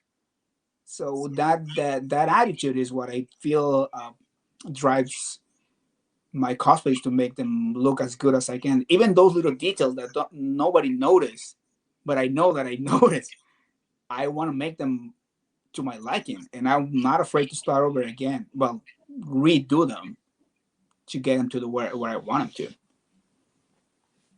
Yeah, no, and I think that's a great place to stop right there with Dr. Stone and the anime side. And now I want to quickly power through some comic stuff. And there's three that All we're right, go talking for it. about. All So, right, yeah. Joker, obviously very dark, Heath Ledger like. I think it is safe to say on this one, definitely, The Dark Knight Rises. I would like to say I think the second Christopher Nolan one. So obviously, let's start there because I'm a DC guy. I All love right. DC. I read a lot of DC comics. I read a lot of Image stuff, and I grew up reading Green Lantern. So that's and Batman. So obviously, what is that cosplay? Because that definitely deals with paint on the face, which is a very different ball field and idea and positioning than other things you've done, minus your Double Trouble. That is actually interesting because I've never done any face painting at all. So again, I bought from the dollar store like several stuff and just I think 2 days before the con I did like several like two or three tests, and the last one, thankfully, uh, that Joker, like the worse you make it, the better it looks. So that was a really happy mistake. Like I was like I remember like in the day of the con, like I put it on, didn't like it that much, and as I'm taking it off to do it over again, I'm like, no, that's it. It's different because this is very much in the moment cosplay when you're doing face paint, Mhm. especially with the Joker. And so, those photos you have can't be replicated. The idea can be replicated, but it can't be Mhm. replicated the exact same way because it's not a mask. It's not, a cosplay where the jacket is remaining the same. And so it's very different. But obviously, it's the Joker and it's dark, and this is probably the best version of the Joker. Heath Right. Yeah. Ledger's version. I think that's safe to say. 'Cause that thing was nearly perfect. Thank you. Because I've actually done. I don't know if you saw, but I have another version where I kind of like take the colors of a Harley Quinn and add them to his style, which I really think is my favorite one. Though nobody understood that much that it was a my idea of what would happen if the Joker actually liked Harley Quinn. Like he's obsessed and crazy. So of course he will incorporate her style into his own persona. So, but I think I should do that again soon.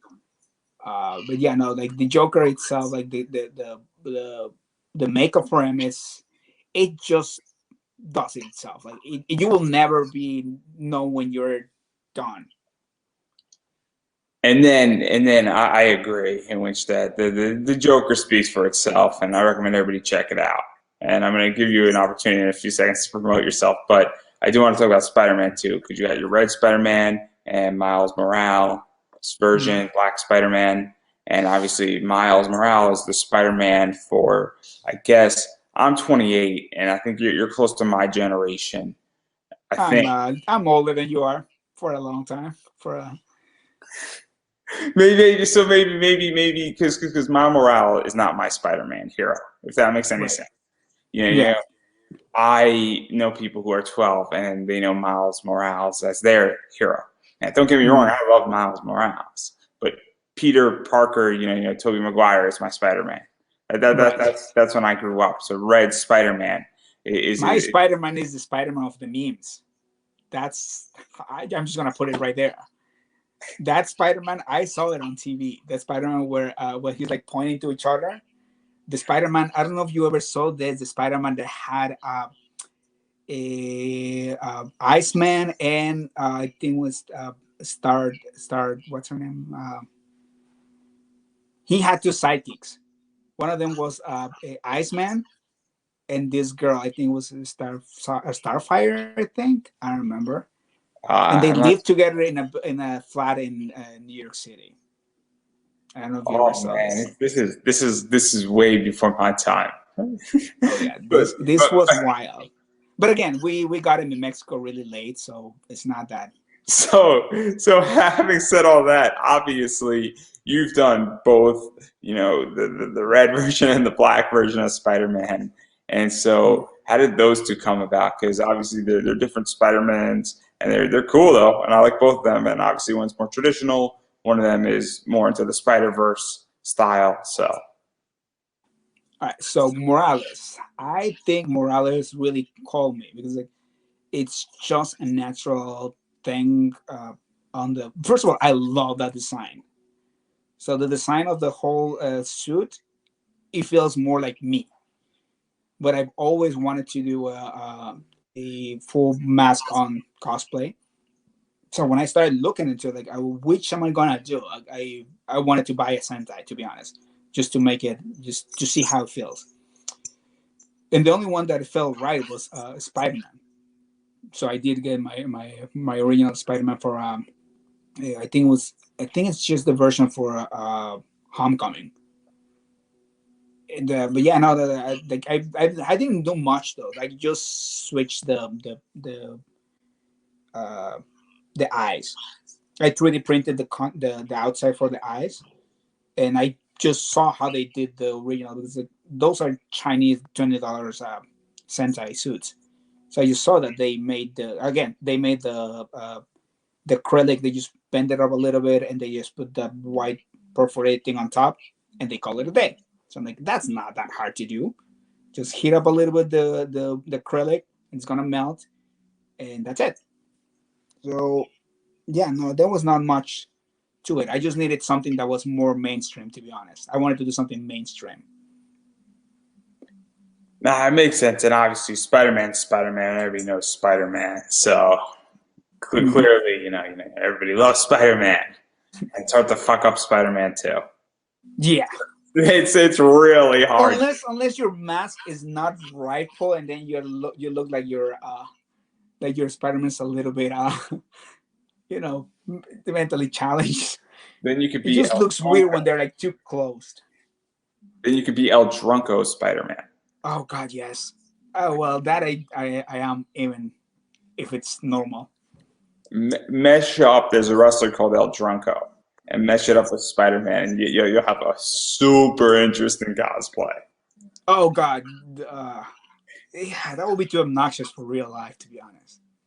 Again, like I get. Imagine if I'm already obnoxious as a person, now drunk and inside a cosplay that is supposed to be obnoxious. It's asking for trouble too much. And then the final cosplay I want to talk about is your She-Ra / Masters of the Universe. They're sort of colliding and then they pass through each other, and that is Double Trouble. And Mm. obviously that is both new school and old school stuff. And Double Trouble's fascinating as a character. I think Double Trouble's non-binary as a character, so there's no gender assigned. And Double Mm. Trouble is, I guess, a creature. I'm not fully sure, but Double Trouble has green skin. Double Trouble has blonde hair, and Double Trouble is what is known as Double Trouble. for like so, but the Right. thing about this is that this cosplay is super fascinating because you, from my understanding, are fully green painted for the most part. So you Yeah. have Double Trouble's, I guess, clothes on, but then complete green paint, and then you have those like neon yellow eyes and the blonde hair, and obviously it's a very stark appearance. And my question is that obviously styling that wig, I don't know if you dyed your hair blonde Oh, I know. full, but obviously there's a lot of stuff that goes into it, but on top of it, when you're painting your entire body green, paint is very complicated, and it could be very deadly because certain paints are toxic to your Mm-hmm. pores. And obviously, there has to be washability. Yeah. Is a good one. It has to be safe. It has to be a certain, I guess, standard. It also has to not be able to be, if you touch, coming off on you or onto Right. other people or other things. And it also has to, be breathable. So what was Yeah. that entire thing like? Because not to mention also application is complicated, but it also Oh God, yes. it's complicated because painting yourself can be difficult. Somebody else painting you can also be difficult, and so it does require a lot of work. So what was that like? I think was this one at New York Comic Con one year? Where have I worn? No, that's Katsucon only so far. But it was worn at a con. Yeah, Katsucon. And so that's the other thing too, is that it's also this idea that, okay, what happens after the con's over? And so that's why I think this is super interesting, and this one is Right. fascinating. And also body Right. paint now is starting to become bigger, where we're starting to see a lot of cosplayers do it, Oh and yeah. they're copying Sports Illustrated. Let's call a spade a spade. Sports Yeah. Illustrated started this fad 30 Yeah. years ago. Oh yeah. Yeah. No. Everybody's late to the party. Indeed. Yes. Well, when it comes to that, like honestly, like I again, like the fact that I could disappear completely into the green paint was super appealing to me. As soon as I saw the character, I'm like, he has the right attitude. I don't know if you noticed, but most of my cosplays they are share that mischievous attitude, not caring about anything. So yeah, Double Trouble right away called me, and then like when I started realizing that I will disappear completely into the character, it's just a no brainer. Um, Again, I just that actually was kind of like an expensive process to figure out the color because like I somebody told me, oh yeah, you can just go to one of the magic shops and buy like green face paint. I'm like, okay, yeah, but it doesn't look the proper color because that shade of green, it's impossible to achieve. Like I tried so many different variations that I actually gave up at some point. I'm like, you know what? I'm not gonna wear this cosplay ever. It's doesn't make sense. But then like somebody told me like, why don't you just switch a little things instead of trying to make it so so like the tone, do your own tones. So I just went for a little bit of yellow in here, added some blue shadows over here, and honestly, that's all it is. It's not actual face paint. It's a makeup like eyeshadows and what else? Some like bronzers and stuff. Like it's not an actual. It's not supposed to be face makeup at all. It's just like you're supposed to like use a little bit, but they were cheap, so I bought a lot of them and used the complete thing because I was using those little applicator, and it took me a while. So, but when it comes to that, like the face paint was not that much of the problem. The problem was to come up with the version of it that I liked because I when I saw the the character animated, I was like, it's great. It looks great in the world, like in the drawings. But I think I remember I have seen one person doing the cosplay uh, as accurate as possible, and it looked great. I mean, it looked accurate, but to my liking, it didn't look great. It didn't have that pizzazz. And the person did a great job. But there is so much you can do when you're trying to do something that accurate. So you know what? I was like, you know what? I'm just gonna do my own versions. I went to the fabric store again and just bought whatever felt right, whatever I thought it was the closest thing to what I wanted him to. Because again, Double Trouble is a fabulous person in the whole sense of the world. So how can you not be that fabulous? Like I remember there is this cosplayer in Katsukan. They put on a pink jacket, some red, pink glasses. And as soon as they walked to take the pictures with us at the group, it was like, yeah, that is definitely what Double Trouble will wear any other day. So it I knew that I understand the character more than a lot of people would. So that's what I was like, you know what, I'm gonna take a lot of licenses here and do my take on it. So, but yeah, no, that's No, I think it was great, and I appreciate you sacrificing for all of us. I don't think it was sacrifice. I'm an exhibitionist, and I love doing this kind of things, especially when you can become somebody else. Being somebody else for a day, it's super liberating. It's something that I would recommend to anybody. Like if you can really do a cosplay that is elaborate and really like nothing of you really shows that much, you will understand how it is to walk in somebody else's shoes. Also, walking those shoes, amazing. I bow to many women who wear high heels. Those high heels were insane. Also, like I felt empowered somehow. It's just a really interesting experience. I can't help but laugh. It's so mind funny to me.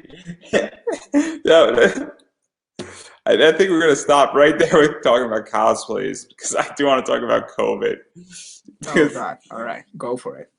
So obviously, the entire con world has we're gonna make a really hard pivot here because clearly, so the entire con world has legitimately been harpooned, torpedoed, thrown upside down, and dumped on its head to put it nicely.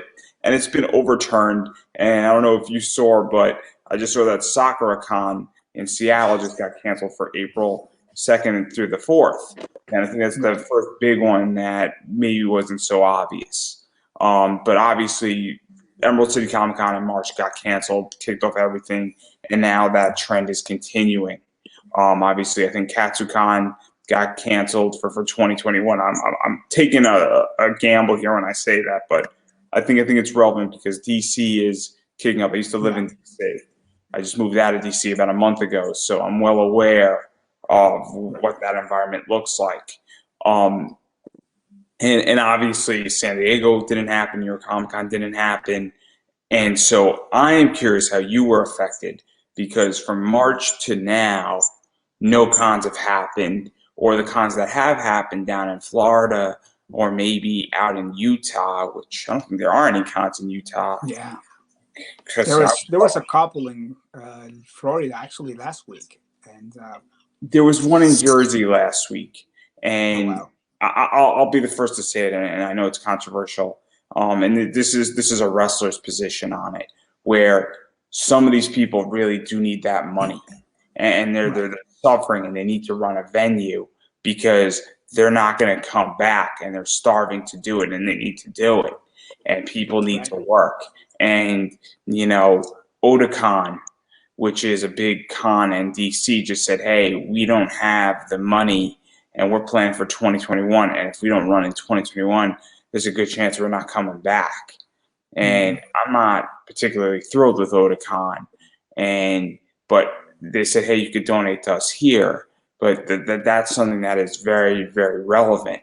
And so I'm not saying not wear a mask. I'm not saying not do acts. But we as a community have to fully understand why certain things are running and why certain things aren't, And so it's a very tricky situation because obviously, and I'm the first person to say this is a real threat and that we should be treating it seriously, wear a mask, but at the same time, we also have to recognize the other side of it. And I think that it's very easy for us in society not to recognize that, if like a con like Otakon, isn't going to make it. So if you want to wear a mask and you're saying, hey, I don't want any cons to happen, you should be throwing $10 to Otakon and be throwing $10 to one of your cons because you could say whatever you want as long as you put your money to back up your statement.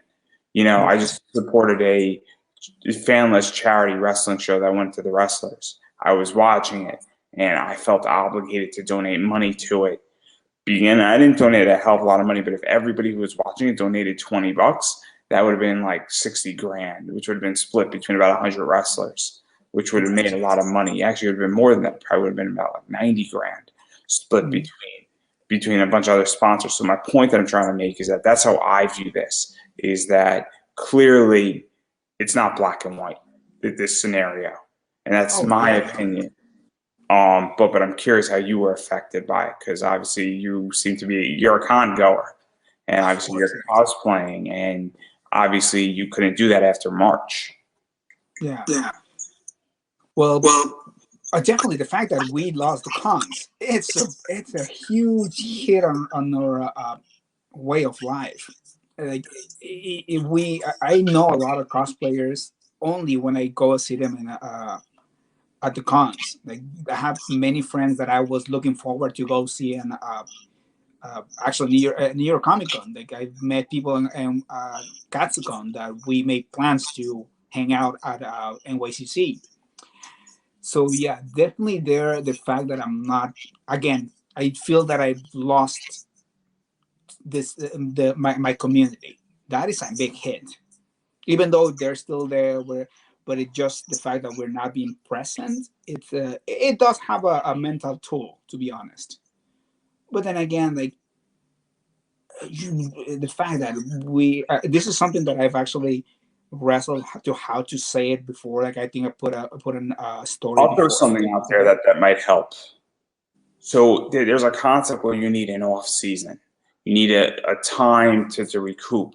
You need a time where if you're going to 2 cons every single month, you're not able to fully function and deal with mundane life, or deal with your social media, or deal with the ability to work on new cosplays and have that creative juices reflow. Right. And I don't know if that's where you were going with this, but I've heard that before. I've seen that with wrestlers. And so I don't even know, just to throw that out there as well, because obviously that's something I've heard as well, where people for the first time are like, oh man, I'm doing all these interviews, not because I wasn't interested in doing things before, but because I actually can now look at my Instagram DMs, for the first time. And so I don't know exactly if that's where you were going, but that's something also that I've noticed with a lot of people, is that they're now focusing on saying, okay, let me figure out what cosplays I want to build and what I want to do, and then where do I want to, what is the next stage or the next bunch of stuff I can in my creative process.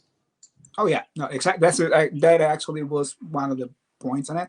The fact that I lost something. We all lost something, and it might sound like a cry because it's not that important, to be honest. That's not. It's not. It's absolutely not. But then again, like it's something that made us happy, and it was a feedback from life. Yeah, it was a feedback to keep going and keep going. So yeah, that really affected me. Though I personally took it to start doing other things. Like I started studying Japanese, trying to get more, like watch more anime, which is something that I wasn't doing once I started doing cosplay. I personally just try to keep it on the positive side, which again, it's hard because you're clustered. As much as you can do, there is a point where you're gonna be less productive, even if you try. That said, is like I understand that my production, I might be able to do one cosplay here, one cosplay there, but it's not as many as I would when I knew that I had a deadline to meet at certain con. But when it comes to the fact that I might be crying because I lost the cons, not really, to be honest.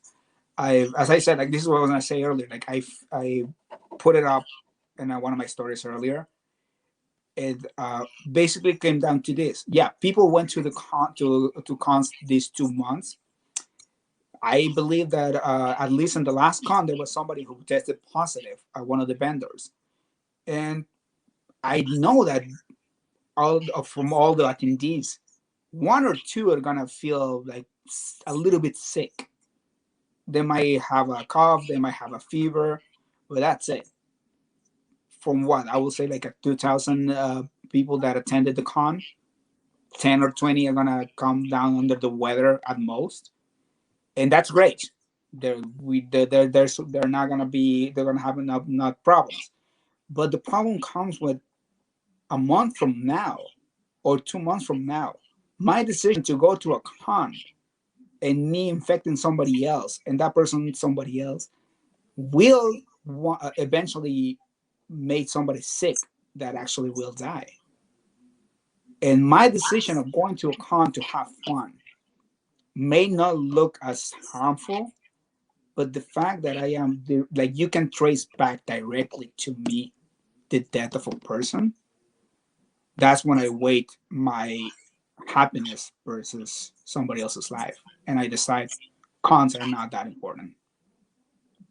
So I sort of outlined my position where I agree very much on that. What I don't agree with is all these people who are saying, let's not go to cons, but then they don't throw money at the con that when they ask for it, say, hey, throw me $10. You have to be consistent by definition. Because, and I make this argument with people where it's kind of like if you say I hate when it rains, you have to say I hate when it snows, because anything falling from the sky I hate. That is a consistent issue, and I know that sounds like a foolish argument, but I'm picking that for a reason. Or I don't eat meat. Doesn't matter if it's from a chicken, a pig, a cow. That's consistent. But if you say I don't eat pigs, but I'll eat a cow, and I don't, you're now not being consistent in your argument. Unless you say I don't eat anything from a pig, or if you don't eat a hot dog, but I'll eat bacon, then you're not being consistent. So that's my issue, is that a lot of the people who are on this side aren't the ones throwing money at it. And you have somebody like me that says, hey, look, I'll agree to give up cons. And personally, I'm sort of beyond it, because my last two experiences were horrific at cons. Back in the summer of 2020, I did not have two good experiences, and I've been very, very, ostracized, and I've been way more interested in the online space anyway. But obviously, I think that's the problem, is that we're not gonna, a bunch of cons, when things do come back, I think a bunch of them are not coming home, and it becomes tricky, because it's this idea that, great, we eliminated COVID and the rest of the world's opening up, but what does it look like when we come back home to this, and we go back to normalcy in the next 3 years, which I think is a fair statement. I think in 2025 we're going to come back to normalcy. But we all know that New York Comic Con is not going to have 100,000 people in it ever again. It's just not. It's not going to happen. And so I'm curious how you feel cons are going to change, because agreed on that part, that if we like something as cosplayers, we definitely should try to support as much as we can. Congoers should definitely try to. It's not even. You have to economically support it. It's not anymore of just liking something. It's you have to economically support it. And even if it puts you, and you can't get your Frappuccino at Starbucks for 2 days, suck it up. Because if you don't do that, it's not going to be around. At KatsuCon, I don't know their finances, and I'm not going to profess that I know, but if they say, hey guys, consider donating, you better fucking donate if you're a cosplayer and you're like going there. They can come back in 2022 or 2023. Otherwise, they're not going to come back.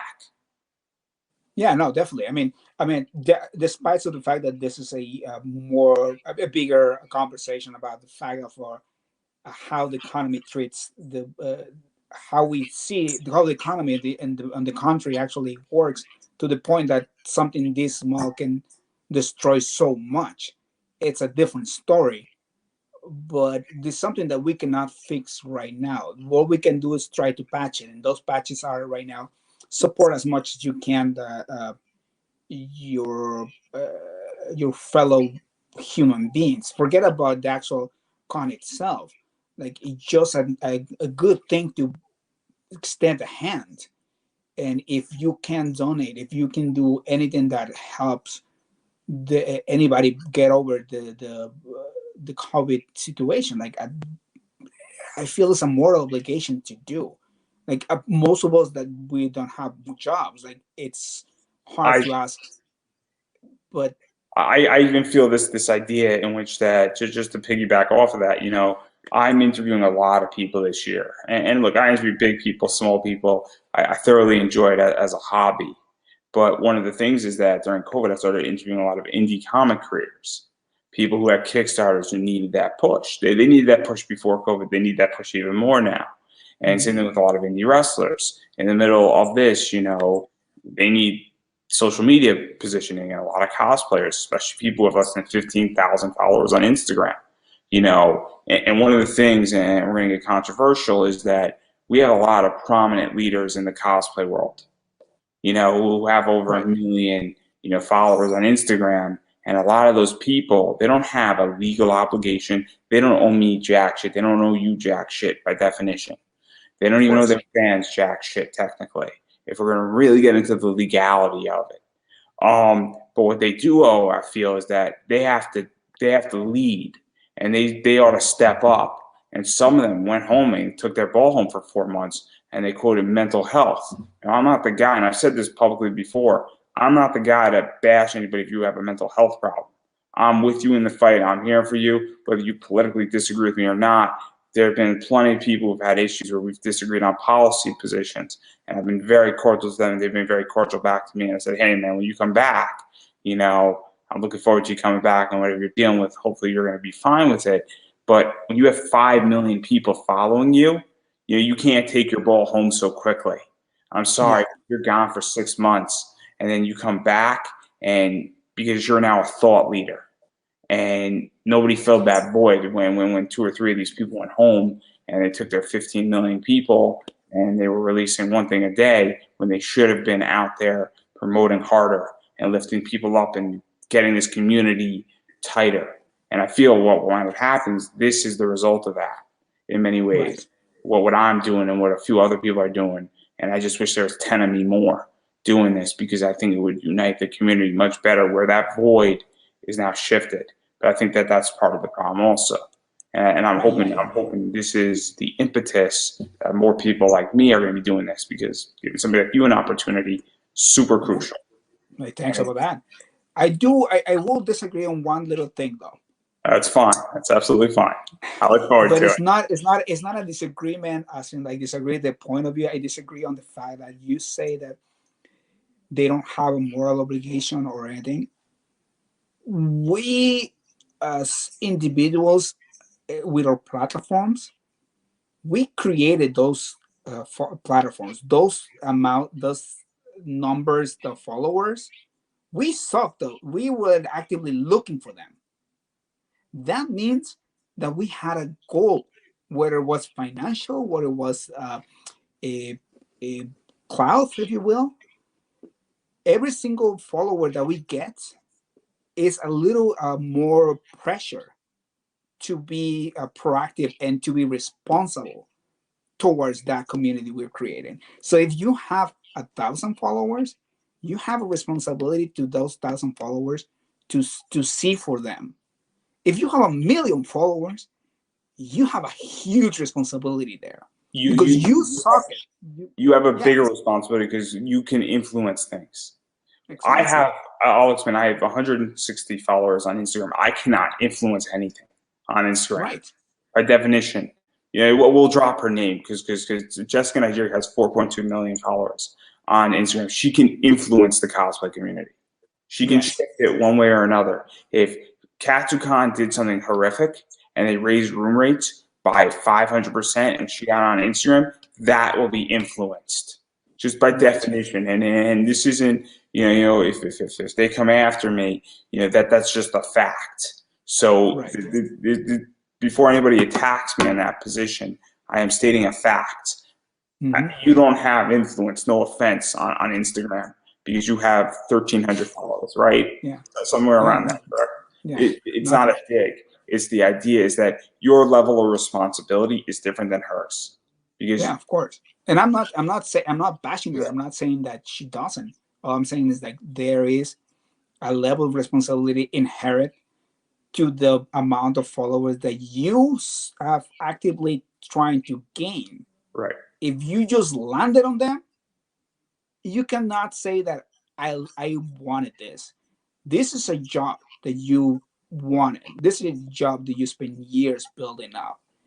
So so if you take the goods, but not really say that that taking other parts is your responsibility, I don't believe that's something that you're understanding of your actions. It's complicated, and we It could is, go rounds and rounds and rounds. yeah, But I get the point. I view it as mutual exchange.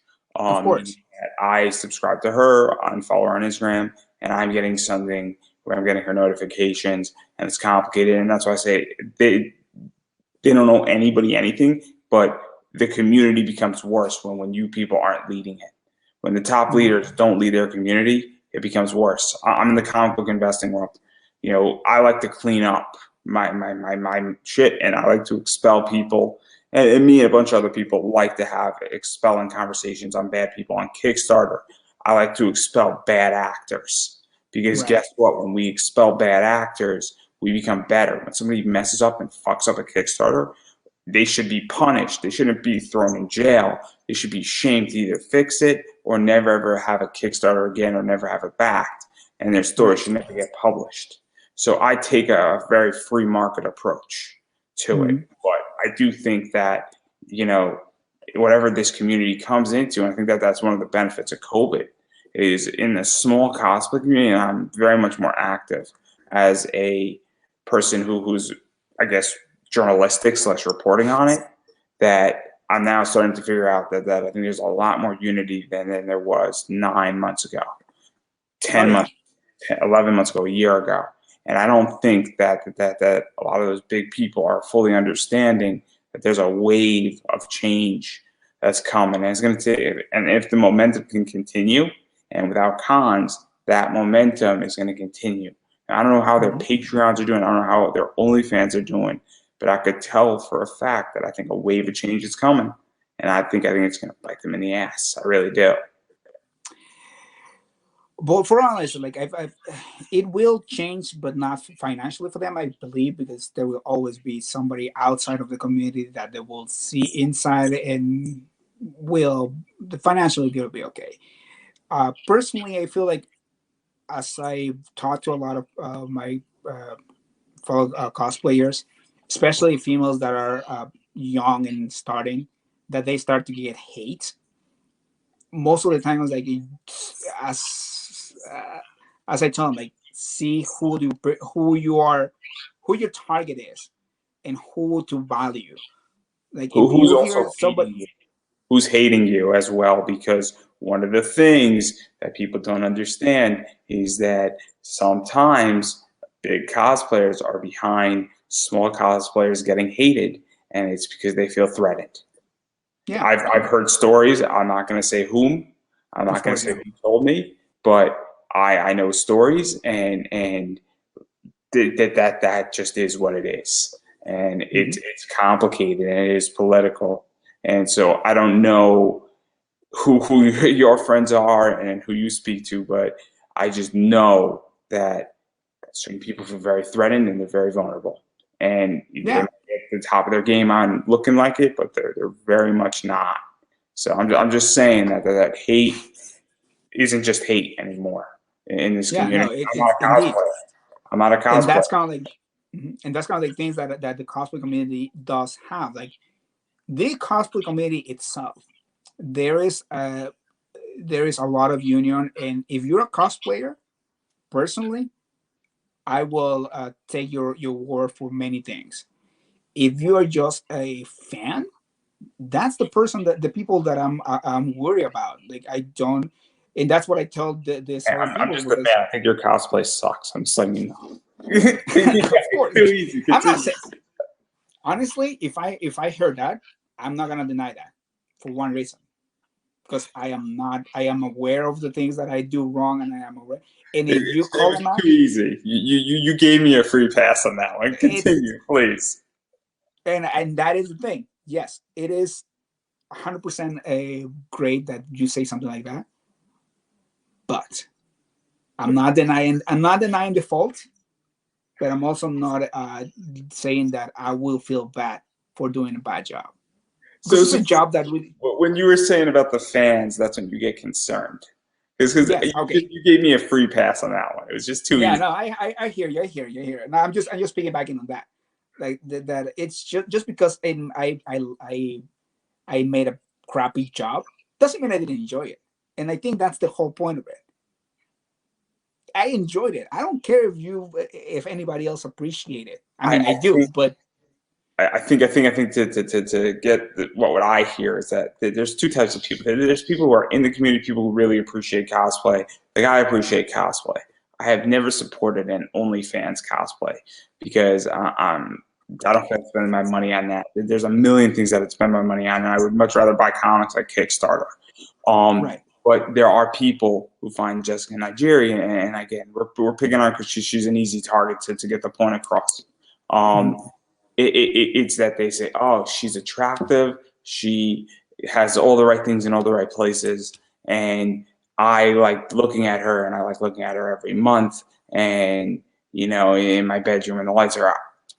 Okay, pretty accurate on that with that with everybody, and so they're not interested in cosplay; they're interested in softcore porn, to put it bluntly. Point And, blank, yes. so that's something that eludes or that entire position. And so clearly, and that's fine. I'm all for that. Doesn't bother me, but you're not into cosplay. And that's, I also think, part of the problem with a lot of this is that we have a bunch of fake fans per se who don't really Mhm. give a flying fuck about cosplay. They care Right. about that what I just described. And so I think Right. Yeah. that's what you're aiming at. I mean, it's very valid. It's very valid. Like you like what you like, and we are humans. We're gonna like a cosplay that looks good in a cosplay better than somebody else who doesn't look that great. It's a normal human condition. It's a fucked up thing to say, but it's true. A girl who looks great in a cosplay will get more likes than anybody who doesn't look that great in the same cosplay. That said, is like it doesn't mean that that person is less, and that's kind of like what I was trying to say. I personally comment on the build, not in the person. I appreciate my fellow cosplayers' cosplay itself, not the person.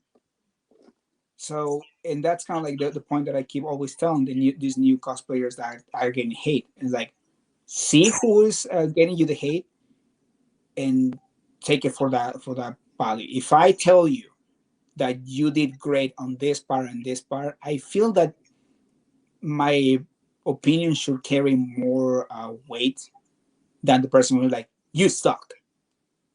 And that is kind Or, of like just, or, or if somebody gives actual constructive criticism saying, hey, I really liked your Christmas version of this. I did not like your summer version of this. That is a constructive position. And they say, hey, I just didn't feel like the color was stark enough. That's a constructive criticism. yeah. I mean, I agree on that. At this point, I will not do those kind of criticisms because it's at this point Yeah. when you have somebody who's just being aware that they're being attacked, even those kind of criticisms become an attack. So, yeah, I will tell them like, "Hey, this is my tip for that." Like, "Oh, you did this tip. I did it. I did mine this thing. Maybe if you ever redo it, you can take some pointers on this." But again, the whole point of the cosplay community, why I think it's the greatest community, is because the actual community itself, nobody, I don't know a single person who's a real cosplayer who will put you down or say your cosplay was not great. There's a lot of sims and a lot of people who just go and like the picture because you look pretty on them, but they don't understand what went behind to make it happen. That they will not understand the they will. I don't think that their bad comments should matter. To be honest, I don't know if that makes sense at all. Yeah, no, it makes sense in which that I think there's a mixture in which that I like a bunch of people's pictures just going through costume. I'm like, oh, that looks cool, and like I'll just spend like 10 minutes on Instagram looking up stuff, and I'm like, oh man, it's a really cool interpretation of that character. And half the time I don't even comment, but I'll like random people's stuff. I'm like, oh, that's an awesome, Black Clover cosplay. oh, that's Mhm. that, but I don't comment. But you know, and I'm not commenting because it's I don't feel like I have to comment, but like I'm like, oh, it's so cool. Like I would have done it that way, and I'm not a cosplayer, and so I just appreciate it. But I don't. I say, oh man, that's really cool how they did that. Oh man, that's different. Oh man, I didn't think that you could mash those two things up, and I never would have thought of it that way, like that Right. type of stuff. But that's just how I view it. But Mhm. obviously, we've been speaking for a while now, and I think I could go on for another hour, but I don't think my Oh parents. yeah, I can go years for this. Like it's a Yeah, passion, and I rant a lot. Like I get off topic so much, but it's because like my brain always goes to those points where like I need to. There's things that I must say that I feel that need to be said. Nobody's talking about, well, and that is one of them. Like cosplayers, the cosplay community, it's the cosplayers. There's a lot of people who follow us and do those things, but if you're not gonna be constructive, just don't come here. Why are you like messing? We are nerds in a corner playing our own Yu-Gi-Oh cards. Don't try to come and tell us that I don't know. That's not what I say wrestling, but that your TV show is better. We don't care. That's well, I think that's kind of the whole point. on that note, you know, I had a blast doing this. This is one of my favorite interviews so far this year, Thank you. and so far, I mean, I got 11 more months in, Oh, so I know but you so, will get better. I know you get better. As I said, like I this was one of my you're favorite ones that I've done this year so far, and I loved it. And I'd like to give you an opportunity to promote yourself. You know, do you have? I know you have an Instagram because that's how we connected. Do you have a Facebook yes. page? Do you have like a website, Snapchat, TikTok? I know you got a YouTube channel that's starting to come, and I know that you've done some stuff there. And so obviously you got a lot of stuff going on. So feel free to promote yourself. So for my Instagram, it's basically that my name, the Cosplayer Beyond the Wall. That is just one word, not spaces. For TikTok, let me just make sure because I have a problem because like I couldn't put my full name on it, but it's just the Cosplayer Beyond. That's for TikTok. Now, as I said, I'm trying to do the cosplayer thing and start to do a YouTube channel because apparently that's something you do. I do have. I think I linked it on my, but it's Cosplay Blues. I think. So I'm trying to do something like this, like do cosplay related and what goes behind being a cosplayer. Yeah, Cosplay Blues. It's called. I only have like 2 episodes right now. I mean, 2 videos up. Let me just make sure. Yeah, that's it. Just yeah, Cosplay Blues. That's my YouTube. You see, I told you I start to rant again, and I forget what I'm doing. And are you on Twitter? Yeah, but it's not a cosplay related Twitter, and I barely ever. I just read. I don't tweet. And I do you have a just don't Facebook want to. page? Nope, not yet. Yeah, you So see, I'm not. obviously, everybody should just go follow you on Instagram. Yes, Instagram and YouTube. YouTube is the one that is important, to be honest. Well, that's awesome, and I've been saying it to everybody because I'm excited. And obviously, we're gonna do this again sometime, either this year or next year, as long as I'm still doing all this stuff. And I would happily have you back on. But as I've been saying to everybody I've interviewed this year and last year, you have to support people that you like. You have to Right. support them economically. You have to support them by following their social media. You know, social media is free. TikTok's free. And look, I get it. TikTok might not be your jam. Completely get it. But Instagram is free. And you can follow him on Instagram. Obviously, YouTube is free. You can watch for free on YouTube. You could subscribe for free. And Yeah. so, and at some point, I know you're going to create a Facebook page, and I'm sure Right. that it's going to be linked on Instagram or on YouTube, so or on TikTok as well. And so, obviously, when that comes out, you should be liking that page. I think they're going to followers. I'm not exactly sure what Yeah. Facebook is doing, but obviously, follow or like a page is also super important because it Right. does make a difference. And whenever you roll out some type of economic plan or a coffee button or a PayPal button, you know, obviously if you like what you see, you should support that as well because that is also Thank you. massively important as well. And having Yeah, said yeah. all that, If you like a grown ass old man doing saying stupid things on TV or anywhere, I guess you're in good hands. And so having said that, yeah, and after all my work as selling, we just dropped that 50% right there. But no, in all seriousness, as I was Because saying, I want to go. I want to be real.